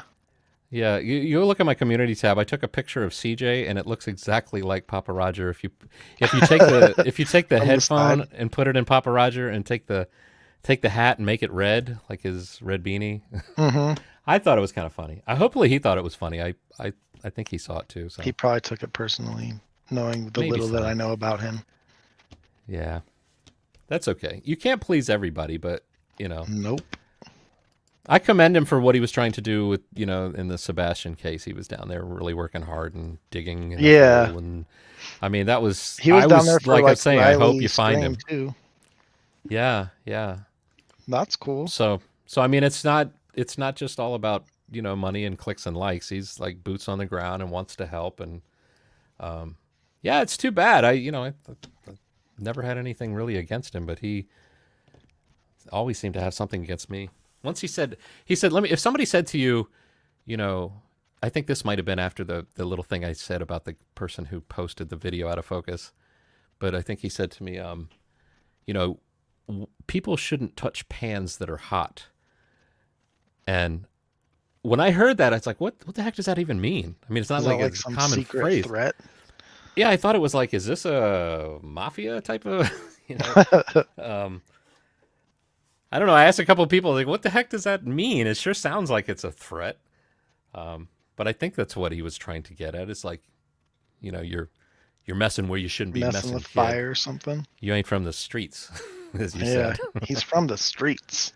So, but what's stupid in a way, if like he had this notion that my super chats were for some weird or improper reason, or that I was like, maybe he felt like he was being bought, like his attention was being bought. It's like, well, dude, just don't mention it and shut up and take the money. But right. I don't know. I used to be very generous with the super chats. What's the big deal? It's a few bucks here and there. Yeah, some people just aren't worth it though. Yeah, I'm glad Dago's unblocked me, because Dago, I used to calculate it. Dago used to make a lot of money off my super chats, and I was fine with it. And it sucked when I was blocked. I was blocked for a long time, and I thought, man, Dago, this is. I enjoyed giving you super chats. It's not a, Now everything's cool. You super chatted and got him to unban you. Wasn't that just like a month ago or something? Like it was fairly recently, wasn't it? Yeah, yeah, maybe so. Yeah, is that how I asked to be unblocked, to be like with a couple dollars? Or... I think so. Yeah, because like I said, that's where it all started, was Dago Show, and it sucked. I'm glad to. Did I'm you get glad that banned because everything's of cool. Detective John? No, I think when it came to Dagos, and this happened with other channels too, it wasn't necessarily the content creator; it was the mods that were. Oh yeah. And man, I got blocked on Drunk Turkey once, and There's like a mafia of mods. They're like, oh, yeah, you the mods, banned this they poke channel. at you. Yeah, The like you moment I would banned me for other arrive, channel 6 months ago, so now I'm gonna ban you now. Like you're getting back at them. Like right, it's YouTube. right, It is not that serious. yeah, yeah. I'd get in the room, and then the mods would start poking at me and saying things, and if I responded, then of course it looked like, hey, look what he's saying. He's like, responding, and let's block him. It was beautiful though. There was one time I was on Drunk Turkey, and there were 3 mods on there. They were coming at me hard, and I just ignored them completely. Actually, if I remember right, I think Angel D was one of the mods in there. That she was the only one I was talking to, and I think it must have driven them crazy. It's like, I can tell you the exact moment that Daniel blocked me in his show, and I wasn't even typing. Because like Angel was trying to get me to come up on panel, and like he watched him stop the show, and then after that, no one could see what I typed. So you tell me what happens. Yeah, I very often I'm opening up a second browser under a different name just to see, because that's the 2 ways. Like you've been blocked when your comments don't show up anymore. Yeah. But an even faster way is to try and send a super chat, and it says unable to send chat. It's like, oh, I'm blocked. I didn't block those. That's kind of funny. Yeah, that's the fastest way. I think. It was funny. I have a method where I just I hit the $sign to do a super chat. I type the word test, and then I hit send, and then it quickly says, you're unable to send chat. It's like, that's funny, because then they're like shooting themselves in the foot. If you're doing this for money, why would you stop somebody from sending it to you? Right. I guess the satisfaction of blocking somebody is, it just feels that good. I guess it's worth the cost. I don't know. Maybe I'm just like, maybe I am one of those aliens. Because if you come in here trying to troll me, like I welcome the challenge. Try it. Yeah, I agree. I enjoy talking to anybody, and I think makes life enjoyable when anybody that you encounter, you can talk to. I used to talk to a lot of homeless people when I used to work used to take the bus. We had 1 car at the time, so I was on the bus. My wife would take the car. And I would get off the bus, get my Dunkin' Donuts, sit on the wall, and eat my breakfast. And oftentimes, it's just amazing the conversations you can have with a variety of people. This one guy who was showing me his stab wounds. He had been stabbed the night before in a park and sleeping out there. Somebody came up and stabbed him, and he still had the hospital band around his wrist. And I remember him showing me this like brass telescope. It's a little tiny black brass telescope, and he said he was just so thankful that they didn't steal that. They stole a bunch of other stuff from him, stabbed him, but this telescope apparently belonged to like an uncle or some relative of his, and he was just so thankful he still had it, and might have been like his only possession. I didn't see him with much else. His like but it was in a box. It was a little box. I think he might have maybe hit it, then went to sleep, but I saw this other guy. You can learn any from anybody. You can learn something, from anyone. Right. Somebody always has something that you don't know that could come in handy someday. There's a story, I don't know if it's true, about a truck, like a tractor trailer truck that went under a bridge that was too low, and the truck got stuck. So you got all these adults are trying to say, we got to chip away at the bridge. We can do this. We can disassemble the trailer of the truck. And it's some little kid that came up and said, why don't you just let the air out of the tires? And it's like, I don't know if that's just a story to show like you can learn from anybody. And the person you think would not have the answer might just be the one who has the answer. And so I don't know if that's a real story or not, but I don't know. I would imagine like, unless they were driving very slowly when they hit the bridge, like it'd probably destroy the trailer. But yeah, man, you can learn all sorts of stuff from just random people. That's right.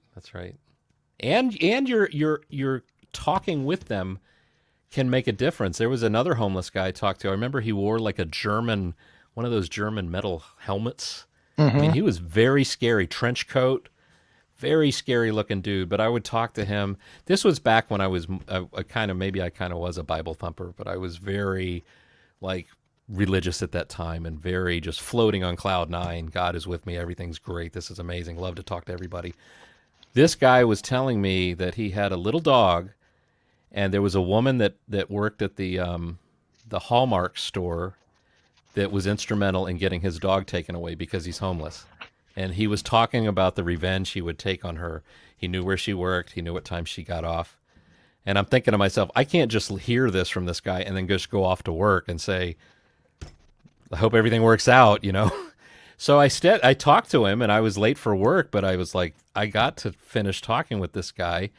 And we started talking about when he was younger, and he was in Sunday school, and we talking about religious stuff a little bit, not too much. I never like crammed it down anybody's throat, but so we're having this conversation, and he talked about the story of Samson, basically the story of Samson. Samson gets revenge on his enemies by knocking the pillars out, and the roof collapses down on them. And he was talking about that. And at the time I'm thinking, oh geez, he's using biblical reasons to get revenge. But then he says, it twists, it changes. He says, but Samson died when the roof caved in as well. So his desire to go for revenge killed him as well. Right. And you could see he came to the realization, like, it's only going to hurt him to go after and take revenge on this woman that went after his dog. And I left that conversation, walked to work, and felt like, thank you, God. I was like, I would have been worried all day. I would have been sitting there. Do I call the police? Do I go to the Hallmark store? Plus, maybe he could get his dog back eventually. Right. I did hear that he died, a few months after that. I was looking, I was asking somebody that knew him, and they said, oh, yeah, he passed away, so... That's a bummer. He was a scary looking dude, though. He's a scary looking dude. But that's one of the good things that can come with a religious faith too, is when you can see somebody as a creation of God and not necessarily the fearful looking dude that they really are. Right. Somewhere in there it started. They were a child once. They had a mother and a father, hopefully. But it's so true. Wish I could remember his name. If he's like, if you're up there, man, or assuming you made it up there. Right. Wherever you are, dude. Well, hey, at least he didn't kill the lady or whatever he was planning on doing, so right. He might be up there. Yeah, I think so. I think that's probably something that, that's pretty noble to talk yourself out of doing something based on something you learned in church as a child. I thought that was pretty cool. I mean, it definitely gave me peace. Right. So sweet. All right, 2:30. Right, go to bed. Now the bedroom door is surely locked. You said you were now. going to bed like an hour ago. I know. This is cool. Just tell her some crazy dude on YouTube named Twiz wouldn't let you go. There's a handful of people you encounter where you feel like you just keep on talking, and that's awesome. And it's like they're not everybody is like that. So I value it, and I'll take that as a giant compliment. Definitely do, man. Definitely do. I can count to the people that are like that in my life, about 10, 15 people. Maybe that's even on the high side. So you're in there, dude. I love it. All right, Twiz. All right, everybody. Good night. I'm out of here. See you later. All right. Bye-bye. All right, chat. What are we going to do now?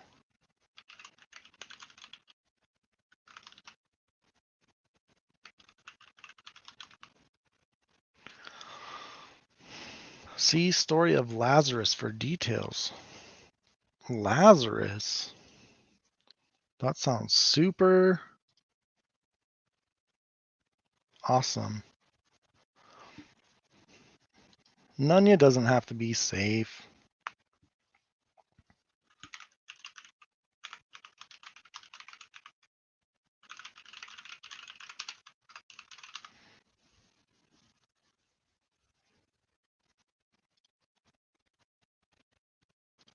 So, like, what's the rules on watching other people's content? They can strike you if they get mad at you or something, right?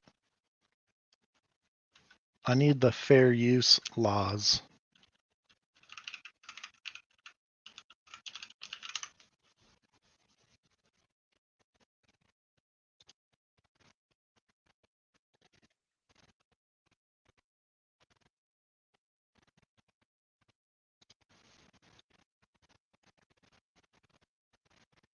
Hippie Trail serial killer, huh? I was told to watch some Turtle Boy, so I'm gonna watch a little Turtle Boy, then we could do that.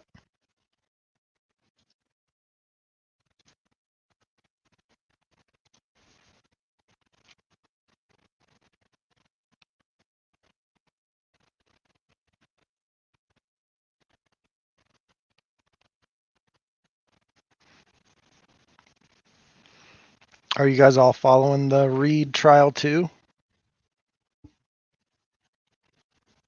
Yeah, I'll talk over it. I could do that.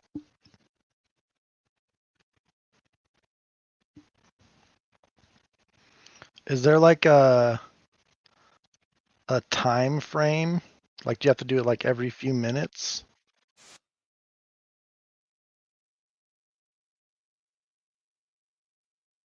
I don't even know who Turtle Boy is, so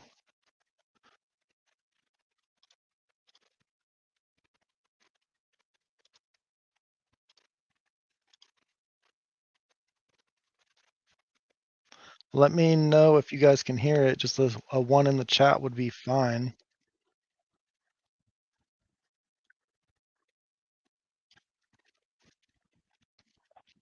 But this is Turtle Boy. Yeah, I saw that he went to jail for the Karen Reed stuff. Moonvale, you're not following Karen Reed. What kind of rock do you live under?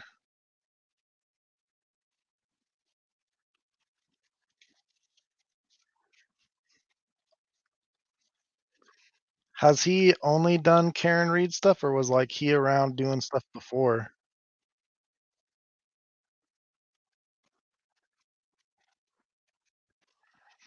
I want to be Turtle Boy, but in Moscow.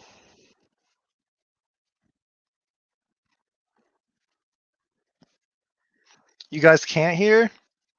I think I can fix this.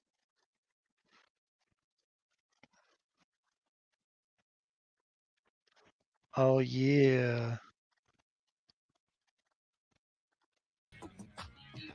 Now you guys can hear. I hope.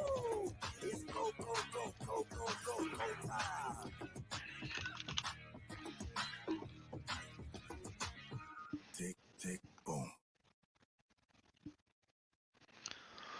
Boom! What's up, people? How's everyone doing tonight? This is Turtle Boy. Excellent. Welcome to the live show, ladies and gentlemen. Welcome about that. And that horse needs to win the Kentucky Derby. All right, we got some I can ones. die happy if that ever happens. But anyway, let's just jump right into it. Let's pull up the day in question. Okay. Now, all right, so we're going to jump around. We obviously can't listen to everything. We're going to try to get to some highlights here. And Oh, he's watching Lawn I Crime. don't have any timestamps here, so I'm going to skip around throughout this testimony to the good. I could hear her saying, "I'm on the phone with Karen. She can't find John." And Turn it up a wee bit. I got you. I'm skipping everything loud. Never said. How was that? Objection. You can answer that. Where are you? Towards the cross the street. Any damage? Yeah, somebody just said I need to check out Turtle Boy because everyone has been talking about him, but I had no idea who he was. But I heard that Happy for Kaylee. he got arrested or something for like 30 days. By his sister's daughter. Correct. all if there was any other officers. All right. They got there around 11, correct? Give or take, yep. On that day, you were asked by Mr. Lally, quote, did either of them strike that? I'm going to go back to the previous fighting stance to each other. Yeah, make it faster. I recall them grabbing each other. I don't recall them squaring up like they were fighting each other. No, they were playing a little grab ass with each other. I did see them grab each other. Playing I a don't little recall grab them ass. duke it out. I do not recall that. Okay, so are you saying, taking you literally, that they grabbed each other's asses? Is that it? No, I'm saying grab ass. It's a figure of speech. Okay, but what they didn't grab I like each how other. he's all They were smiling in a and fighting trying to stance. be like, Didn't I'm they a crouch cool down and lay with guy. each other? I'm telling you, I don't recall seeing them crouching in a fighting stance. I recall them. And real quick, I'm told that we Where do you go to, or where do they go to crashed school? on Facebook. Phil? It's still going on Twitter, right? The stream is still going on Twitter. That's I kind see of 4,200 crazy. people on Twitter and none on Facebook. So I don't know why that's happening, but I'm going to go ahead and share the link to this on the Turtle Boy Facebook page. I don't know. I actually didn't Second see this question. guy's I told testimony him I saw an either. SUV and parked in front of the house. Then I saw an SUV move further up the road, which looking out of the house would be to the right of the house. So that would be when I saw the SUV to the right of the house, would be the second time I saw the SUV. I've always stated the SUV was in front of the house if looking out the front door. Okay, so when you talked, so you denied telling Michael Proctor that when you first saw the SUV. By the way, sir, is this funny? I'm sorry. This is not funny, sir. Not at all. It's been 2 years of misery. Okay, you're smiling now. That's why I asked. You keep repeating the same question. Well, I'm trying to get an answer that you won't give me, sir. When you talked to Michael Proctor on January 29th of 2022, when you first observed the big dark SUV, you said to him it was parked to the right of the house. Jackie. This is the last time on that question. Is that right? That is not right. The SUV, the first time was in front of the house, coming out the front door. The second time was it was to the right of the house. And then it moved to the right. Oh yeah. So this went on for much longer than it needed to. Then this guy comes over. He thinks Richie is the Turtle Boy. They block Richie. Oh boy, here we go.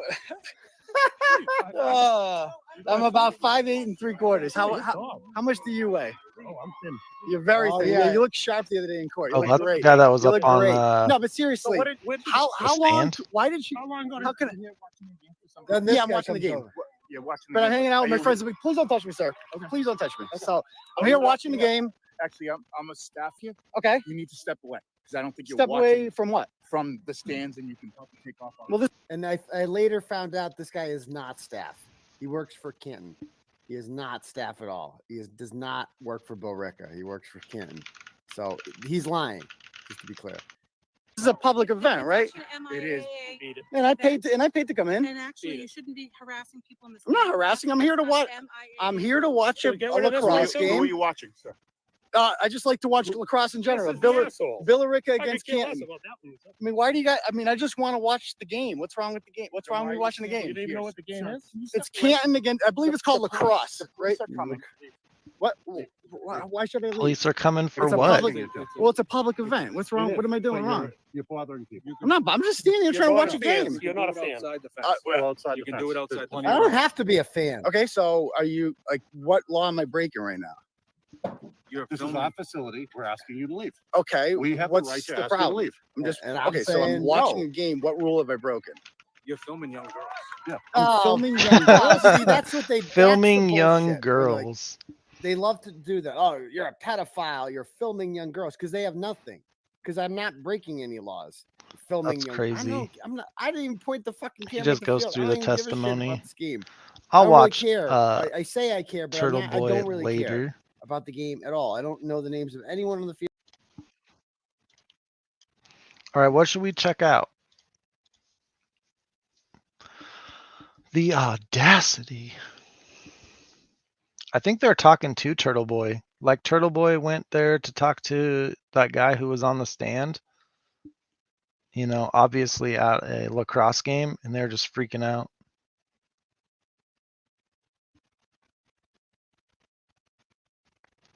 But the whole thing is just crazy.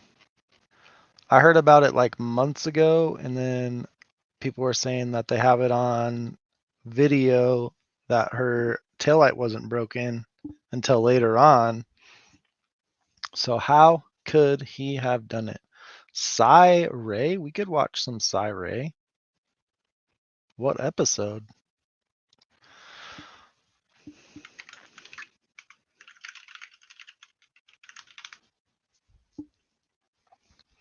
Somebody wanted to look at something.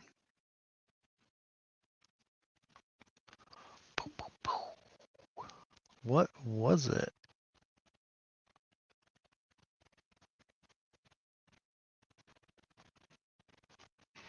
I'm just here hanging out with you guys, though. We could do whatever. Oh, Unfiltered Lucky? Yeah, I've seen a couple of his stuff. I don't really have a problem with him. What don't you like about him, Tara? Hippie Trail Serial Killer. Let's look it up.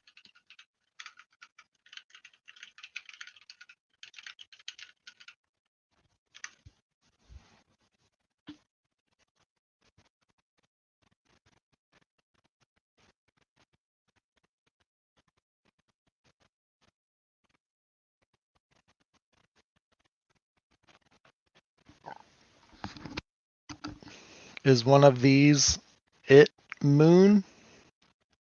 Or Tara?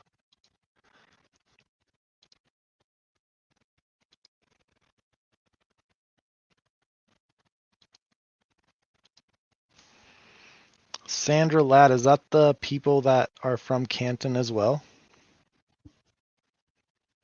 I think somebody was talking about somebody earlier.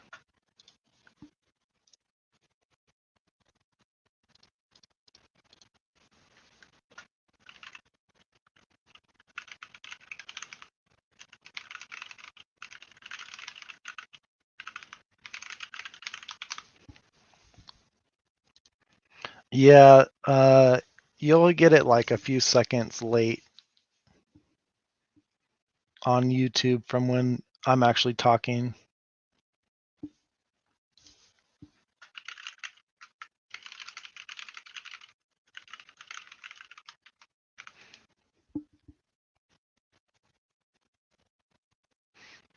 Yeah, nothing wrong with that. Tara. There's a lot of that goes on in this case too. Seems to go in waves.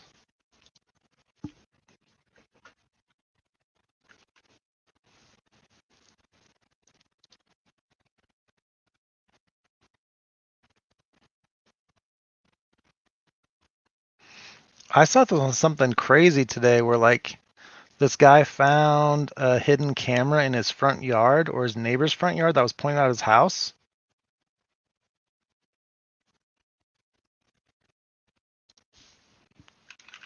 Which was kind of crazy. All 14 months apart and about the same daytime and MO. Oregon and Washington cases with similarities to Idaho 4. Oh, is that the other stabbings that they were trying to say Bryan did?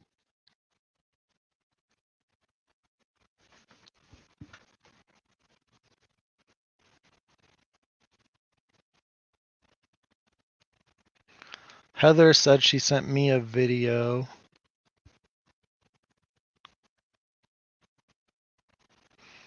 Are you talking about the 911 call, Heather?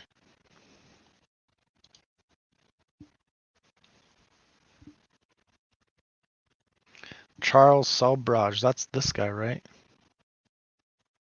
The serpent on the hippie trail.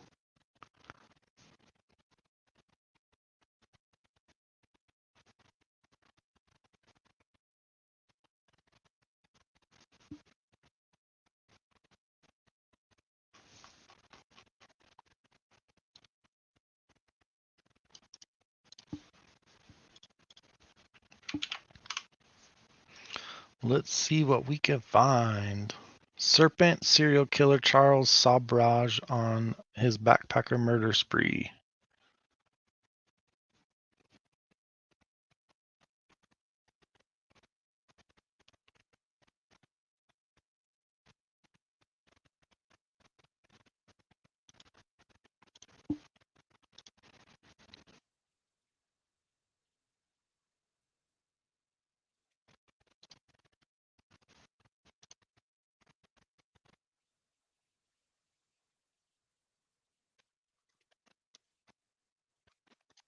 Email alerts you of fish.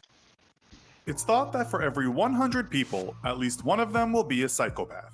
That doesn't mean 1% of people walking among us have a penchant for committing evil deeds, but it does mean we've probably all met someone that displays some unusual traits. Psychopaths are said to be endowed with a constellation of traits, but that doesn't always mean they are psychotic. Far from it. You can get a better idea of what it means to be psychopathic by looking at the Hare Psychopathy Checklist or by reading the fascinating book by John Ronson called The Psychopath Test. What's agreed about psychopaths is that they can be cunning, selfish, impulsive, charming, and deceitful, and they're generally devoid of empathy. It's also said they might secure great pleasure from committing crimes. Today we'll look at just such a person. In this episode of the Infographic Show, the complete psychopathic killer, Charles Sobrage. First of all, we should say that this man has been the subject of many books and documentaries. The press at times has called him the most evil man in the world, but perhaps that's an exaggeration. He does, however, merit the public's attention. There really has been no one in modern times as conniving and convincing as this career criminal. Much of the information we will provide you with in this show is taken from a 1979 book called Serpentine, written by American journalist and author Thomas Thompson. He interviewed hundreds of people for the book, including Sobrage himself, and for over 600 pages, the reader is left dizzy, gobsmacked, appalled, amazed, that is and crazy, in spite Tara. of the wicked deeds, even with a sense I heard a story where like this guy this man got was away with. going He on a interviewed first hundreds date, of people for the book, including and they were Sobrage going himself, out in and for Utah, over I think, 600 just pages, for like a the night reader is hike. left dizzy, gobsmacked, And this was appalled, like back amazed, in the and day. in spite of the wicked You'll deeds, understand why in a even with a second. sense of But admiration for what this man they got both away with. felt kind of Not weird, for what but he they didn't did, of want to course. tell the other We'll tell people, you the abridged or like the story, other person that and they you were can tell feeling us what you weird. think of Charles Sobrage at the And end. they were walking He down was this born trail. on It's April 6, dark because it's 1944, at to a nighttime, young and they Vietnamese kicked mother and an something, Indian father in the city and it of turned out to Saigon, be Vietnam.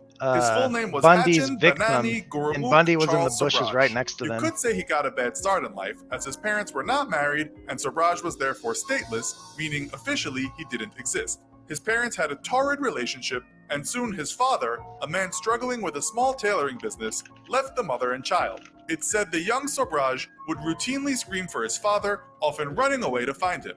The father didn't want him, and so he would be delivered back. This was the start of a life of running away. His mother even had to tie him up at times, and later in life, she did that just to keep him out of trouble. She didn't much want this difficult child either, and you could say this sense of abandonment. What's up, Tara?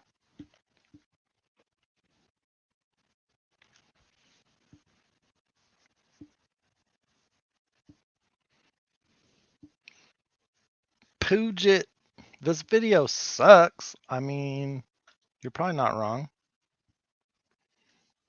I like some of their videos for like a fast thing. You know, a lot of these videos about this is they're really long.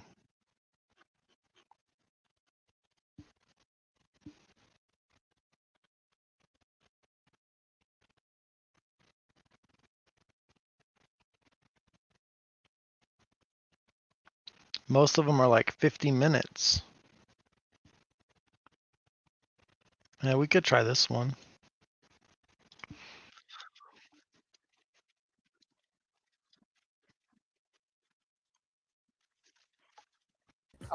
I'm fed up of all the allegations. And so I decide that I'm going to put forward my No, this facts works. and let the people decide. Sobrage has been linked to up to 30 murders and confessed to 10. But in the years that have followed, he has retracted all of those confessions. Sobrage will have his version of events challenged.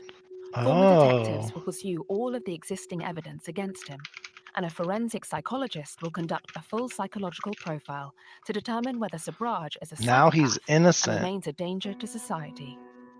Over his lifetime, Sobrage has been convicted of 2 murders. He remains the prime suspect in 8 others, with his name associated with up to 30 deaths. Where were This these at? investigation will focus on the murders Sobrage is most closely connected to. So our experts will be looking at accusations that you drugged, murdered, and disposed of 5 victims in Thailand in 1975. That's pretty common, right? Please, It's can I not ask like you a anything to question? be, Yes. nothing to be Am I scared of. permitted to ask you a question? From where are you taking this number? You are exactly as many the victim of brainwashing by the media. I welcome to be confronted with those experts. Only I request that confront me with the best of. What's the dog, field. Phil? The best one. And I will face them. And they can ask me any question. I will reply. We're going to focus on 5 victims in Thailand. Teresa Knowlton came from America. She was going to join a Buddhist sect in Kathmandu, followed by Vitaly Kathmandu? Hakim, Turkish gentleman. He had a girlfriend called Stephanie Parry.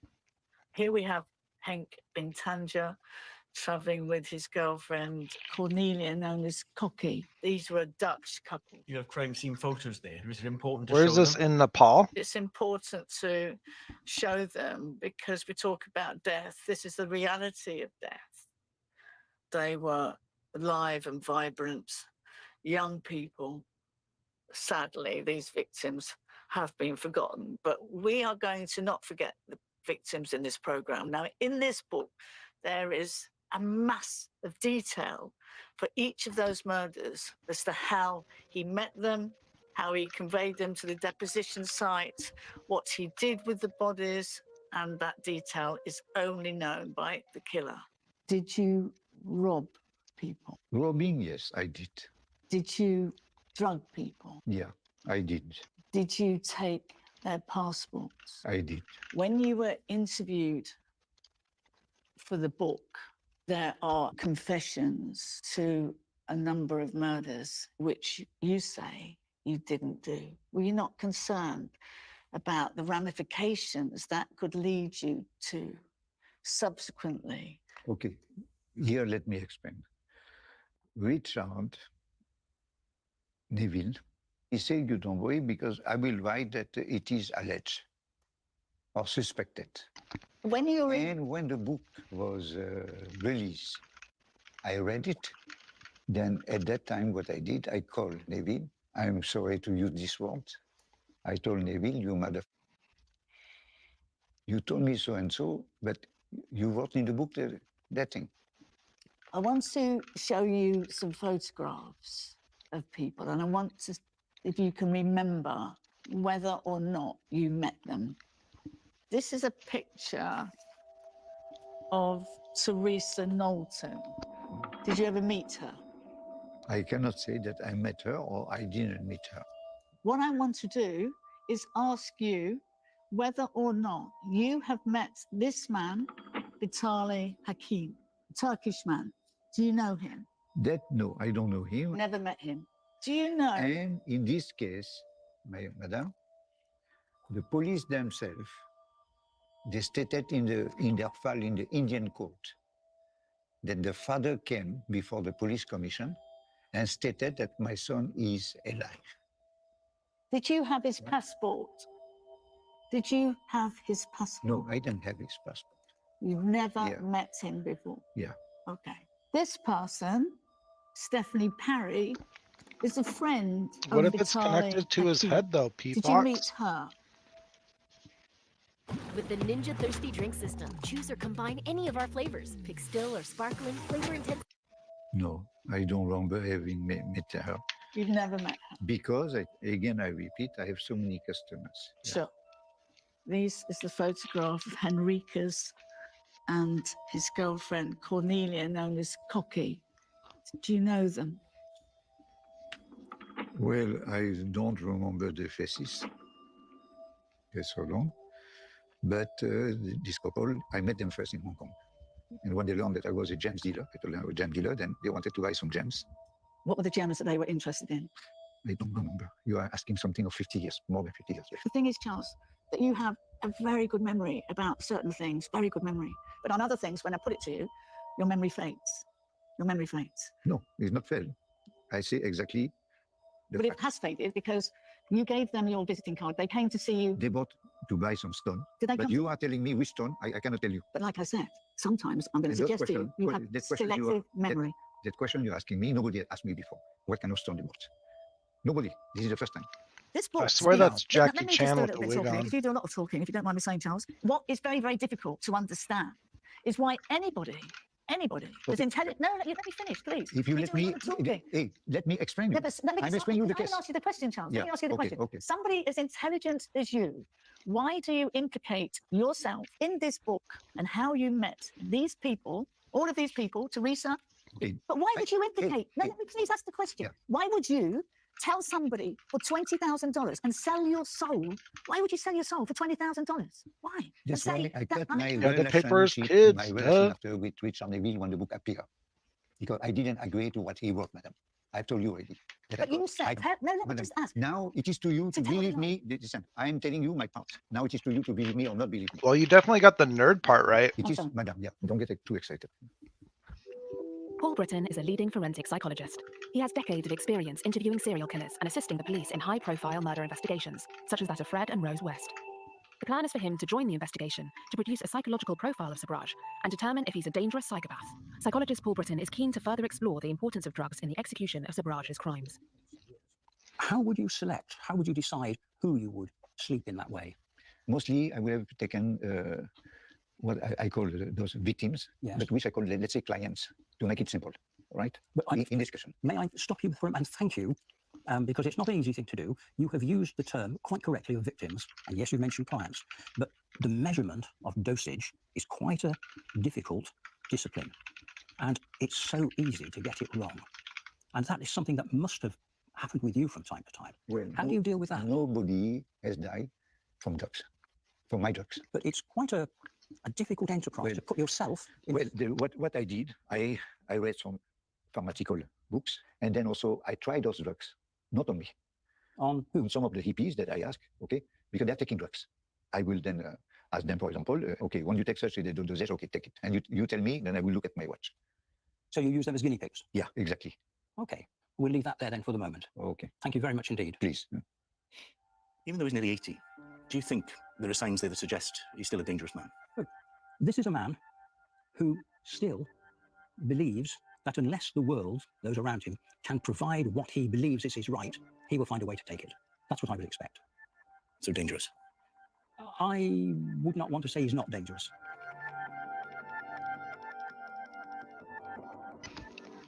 He's not dangerous. Ooh. All right, Phil, the dancing golden retriever.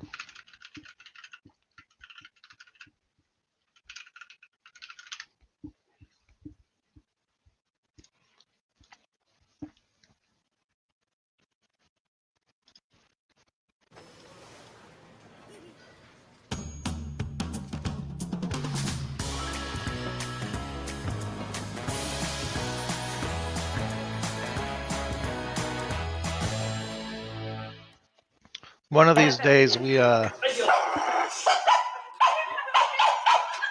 have to deal with commercials.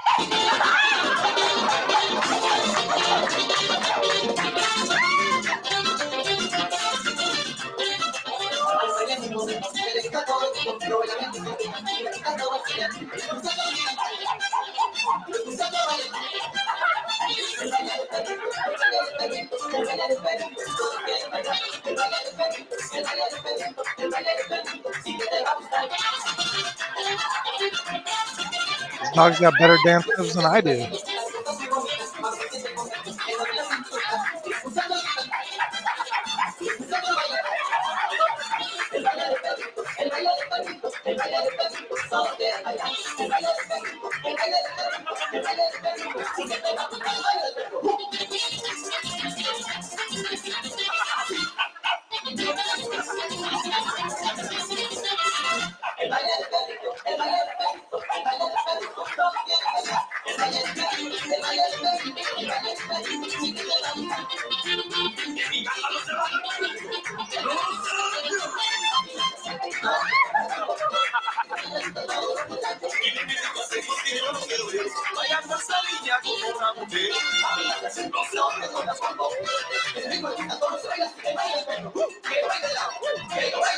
I forgot it was still split up. My bad.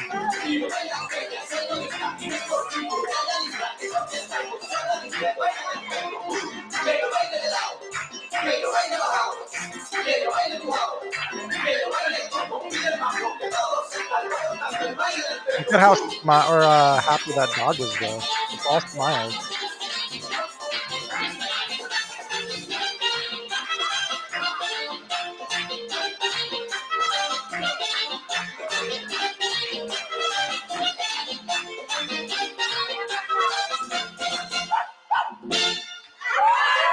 Whoa.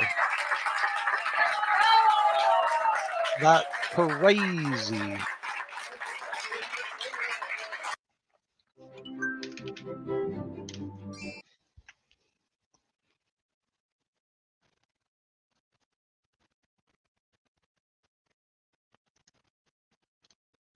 What did Netflix Let's get try wrong this. about Dominique's story? How did the real-life serpent escape an Indian prison?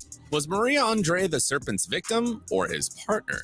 And who of the real witnesses didn't like their depiction in the series? Hi, I'm Dylan. Let's dive in and beware of spoilers.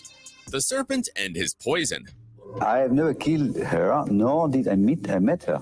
We have to see whether those tapes exist. They called him Serpent because of how sly, poisonous, and manipulative he was. Even if he was caught, Charles Sobrage could find his way out of jail. We'll give you one example that wasn't shown in the series. He once escaped an Indian prison in order to cancel his extradition to Thailand, where he was supposed to face the death penalty. How exactly did he do it? While in jail, Sobrage threw himself a birthday party. He invited his fellow inmates as well as the guards. And as he had some dangerous connections even in jail, Sobrage managed to lace his birthday treats with sedatives. When the guards passed out, Sobrage just left the Indian prison. Smart and terrifying. When Netflix started to work on The Serpent, the first thing they did was conduct proper research. Thanks to two journalists, Richard Neville and Julie Clark, there was a book called The Life and Crimes of Charles Sobrage. It depicted all the horrible details of the events in the 70s, and Netflix stayed very close to what was written in the book. For example, if you watched those scenes where Sobrage poisoned his victims and were hoping that Netflix exaggerated it, then unfortunately, you're wrong. In terms of crimes, nothing was exaggerated. It was confirmed by the writers of that book and by Marie-Andre Leclerc's testimony that Sobrage used various different medicines to make his victims helpless, from itching powder and diarrhea-inducing medicine to heavy drugs. If Sobrage wanted someone to stay at his place and work for him for a long time, he would give them a mix of real stomach medicine and hypnotic drugs. We all remember that poor French tourist Dominique who was trapped in the serpent's house, right? Let's talk about that very real case. The story of Dominique. I understand why it's hard for me to accept that you just want to leave. I don't know One if of the that is a series' wig, most 'cause if you look at horrifying that dude's episodes hair, was it's kind about of the Dominique same. becoming the serpent's prisoner. Out of money and a passport, the tourist had few hopes of getting home. Thanks to Nadine and Remy, he managed to get back to his parents in France. So, how accurately was Dominique's storyline told? Well, pretty accurately. Dominique Renelot indeed met Charles Sobrage for the first time in a cafe. But unlike how it was shown in the series, at the time, Charles was with his girlfriend, Marie-Andre. The spine-chilling fact is that later, Dominique reported that he thought Charles was a very pleasant person at first. Do you sleep too hot or too cold? Use the right bedding. Just like in the series, Dominique was manipulated and poisoned, and it took him some time to realize that he was in Sobrage's deadly trap. How Dominique Would this managed guy to do, like, escape run the a country is hotel also or true. motel or something? Yes, there really were two brave people, Nadine and Remy, who helped Dominique buy a ticket home and helped him put his passport back together. Many people wonder, how was he when he got back home? He was fine. Believe it or not, but Dominique still loves to travel. Yeah, despite everything he went through. He has a wife and two grown-up children now, and they live in a seaside town in western France. It may be obvious to most of you that Dominique never speaks about Thailand. His wife shared in one of her interviews that his trip to Asia still gives him nightmares today. This all happened a long time ago, and I have no desire to speak any more of Charles Sobrage, Dominique concluded. His story was shown 100% truthfully, with only one difference. He wasn't alone when he ran away from the serpent. Let's talk about that. Nadine and Remy's help. In real life, these two brave people not only helped Dominique, they also helped another guy who wasn't presented in the series. His name was Yannick Massey. Once he broke down and confessed to Nadine that he was afraid for his life. While in the series, it was Dominique who told the truth about Sobrage. The real-life Nadine and Remy couldn't just walk away. They loaned Yannick and Dominique 1,000 pounds for their tickets, saving their lives. When Sobrage came back from Hong Kong, he demanded that Nadine tell him where the guys were. It was terrible. I was waiting in a hotel lobby when they came up behind me and said, "Surprise!" My heart jumped. They offered me a ride home, and I had to get into a very small lift with them. You can see that this scene was also represented very accurately in the series. Though on Netflix, Nadine met the killers at the post office, not in a hotel lobby. It is true that Nadine helped to break into Sobrage's apartment to get as much evidence as possible. The brave woman recently recalled to Radio Times how horrible her experience was. "I used to sleep with a baseball bat under my bed, but I have to admit that when we first met, I suspected nothing and was taken in by his charm. Because there was something about Sobrage's look that made people trust him, at least at first." Was Marie-Andre the Serpent's victim or a partner? This is one of the biggest questions people still have even now. Some people claim that Marie-Andre was very much aware of Sobrage's crimes. Others claim that she was very much consciously involved. But there are also those who deny that Marie was Sobrage's partner. Nadine Gyers, for example. Yes, according to Nadine's interview to the Daily Mail, Marie-Andre was more of a prisoner than a partner. She told me, "I have no passport, no money, and if I try to leave, he will kill me." Nadine also added that she felt sorry for Marie-Andre and that she was a sad and simple person, not the movie star we see in the series. Jenna Coleman, the actress who portrayed the character, had similar thoughts. When preparing for the role, she read the famous Marie-Andre's diary. The way she lived was completely delusional, Coleman told Radio Times. It was all about squashing all of it away and not letting the truth in. She had an obsessive nature and was incredibly emotional. Coleman thinks that some part of Marie-Andre wanted to leave Sobrage, but it was all about that power Charles had over women. And from that moment of the you know, it's in power. writing, her picture is on the front of every newspaper. That is the beginning of the unraveling. Real-life Marie-Andre was imprisoned and released after she was diagnosed with terminal ovarian cancer. She was allowed to return to Canada, where she died because of the disease at the age of 38. The inaccuracies about Sobrage's wife. There were a couple of differences made in the series regarding this woman. First of all, her name. Yes, Sobrage's former wife is Chantal Compagnon. Well, in the series, she was renamed Juliette Vauclain. Second of all, she wasn't pregnant before their wedding, like it was shown on Netflix. They did have a daughter, though. Her name was Usha, but Netflix changed it to Madhu. And most importantly, Chantal didn't try to isolate herself and their daughter from Sobrage. Chantal actually helped her husband in his crimes. Yes, they both used forged documents to travel around Eastern Europe and rob hippie students. And when Sobrage went to prison after a robbery attempt at a jewelry store, it was his wife Chantal who helped him get out. The scene where Sobrage faked appendicitis was inspired by true events, but he couldn't make his break without Chantal. We don't know the true reason why she helped her husband. It's possible that she was just as scared of him as the rest of his partners were. Sometime after, Chantal and Sobrage got arrested in Afghanistan. As always, the Serpent found his way out of prison, but according to The Sun, he left his wife inside. And nobody knows much about what happened to her after. She was said to have returned to Paris, where she lived with their daughter. It's also known that Sobrage actually had 2 wives. Yes, he got married again in 2008, this time in jail. His second wife's name is Nihida Biswas, and she always denied Sobrage committed any of the crimes he was accused of. Where is Herman Knippenberg and his wife now? Billy Howley, the actor who portrayed the Dutch diplomat, had a chance to talk to the real Herman Knippenberg. They had dozens of conversations both on the phone and on the set. Howley remembered how responsible this legendary man was. Herman being Herman, he turned up on set before everyone else and was ready and waiting to see what this day of filming had to offer. Classic Knippenberg. The man was very surprised by how accurate the series was, saying some details were depicted dangerously close. I think that Billy Howley did a fantastic job. It was so real at times. I was gripped myself and had to make up my mind whether indeed it was as Billy Howley played it or as I had experienced it. Another thing that has also remained true is Knippenberg's obsession with Sobrage. Just like it was shown in the series, Knippenberg simply couldn't stop investigating Sobrage's murders. He got inside me like some sort of tropical malaria. He wouldn't go away. After finishing the job of his life, Knippenberg finally retired. Now he's living happily with his second wife in New Zealand. Unfortunately, he and Angela Kane got divorced in 1989. Talking about Kane, she didn't really like the way her character was shown in the series. She believes Netflix underplayed her role in the horrible events of the 70s. Herman and I were very much partners in all of this. A husband and wife detective team is a good story, and that is the real story, but that's not the way they wrote it. In the series, Angela Kane was rather shown as Herman's dutiful wife, which, according to her, she never was.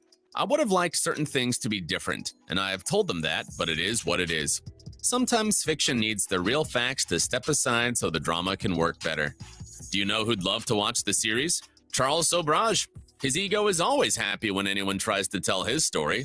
Though as far as we know, Sobrage hasn't watched the show yet. He's 77 and his health is far from perfect. Sobrage had several heart surgeries, and a few years ago he was in critical condition. Now he's in jail in Nepal, where he will spend the rest of his life. Did you enjoy our video? We have more for you then. Thanks for watching, and take care.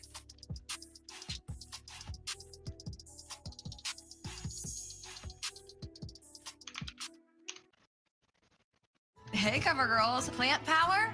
It's a game changer. Introducing the Hopefully ultimate plant Nanya powered is still mascara, here. Cleantopia. 300% extreme I saw lush this volume. earlier. Now in and, dramatic it's kind of ultramarine black. crazy. Cleantopia mascara, ultramarine black. From CoverGirl. A family in Chino Hills is scared and concerned after a hidden camera was found recording their home. A neighbor found the hidden camera planted near a tree and told the family. Orange County reporter David Gonzalez has video and reaction from the family. A puzzling discovery has unsurfaced quite a mystery in one Chino Hills neighborhood after a hidden camera is found buried outside a home near Glen Ridge Drive and Palisade Street, and no one knows why. So the device looked like it was a rock. It was covered in clay, made it look like a rock. And underneath the device, it had a power bank. James Demapasuk lives across the street from where the camera was planted. He says a neighbor found it on April 29th. He looked at it. When he found the camera, he pulled it up and downloaded the footage. And he said that, hey, this footage is, pointed directly to your house. Demapasuk went back and reviewed video from his home surveillance camera, which shows a Oh, so I think he found it in his yard and told his was neighbor. later found. From looking at the footage that they have, it's a constant recording. Okay. So when we found it, it had 2 days worth of recording. Demapasuk has lived in the neighborhood for the last 15 years and owns a business. He doesn't know the intentions of the person who hid the camera, but he suspects their home was being targeted for a future burglary. I've never carried any money bags into the house or anything to that effect, so I don't know why they would think otherwise. My money is in the bank. I ain't stupid, so I got no cash in the house. Demapasuk says his wife and 2 kids are terrified because the camera captured the family leaving the house and coming home. They're hoping to find out if this has happened to anyone else. The San Bernardino Sheriff's Office is investigating. Hello, I'm Mark Brown. Get more great ABC7 content by clicking the subscribe button for our YouTube channel and download the ABC7 Los Angeles streaming app on Fire TV, Android TV, Apple TV, and Roku to watch on your TV.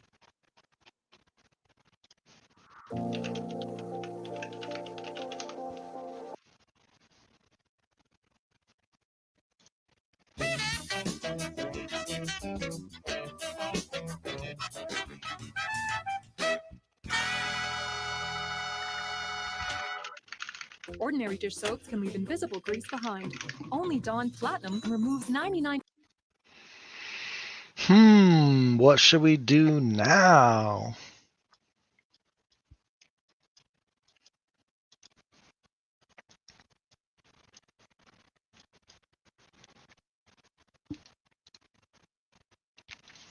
I know, it's so funny though. There's always lots of Australian people around here too, which I think is really funny. What do you guys care about Idaho for? Go to sleep? Yeah, maybe I should soon.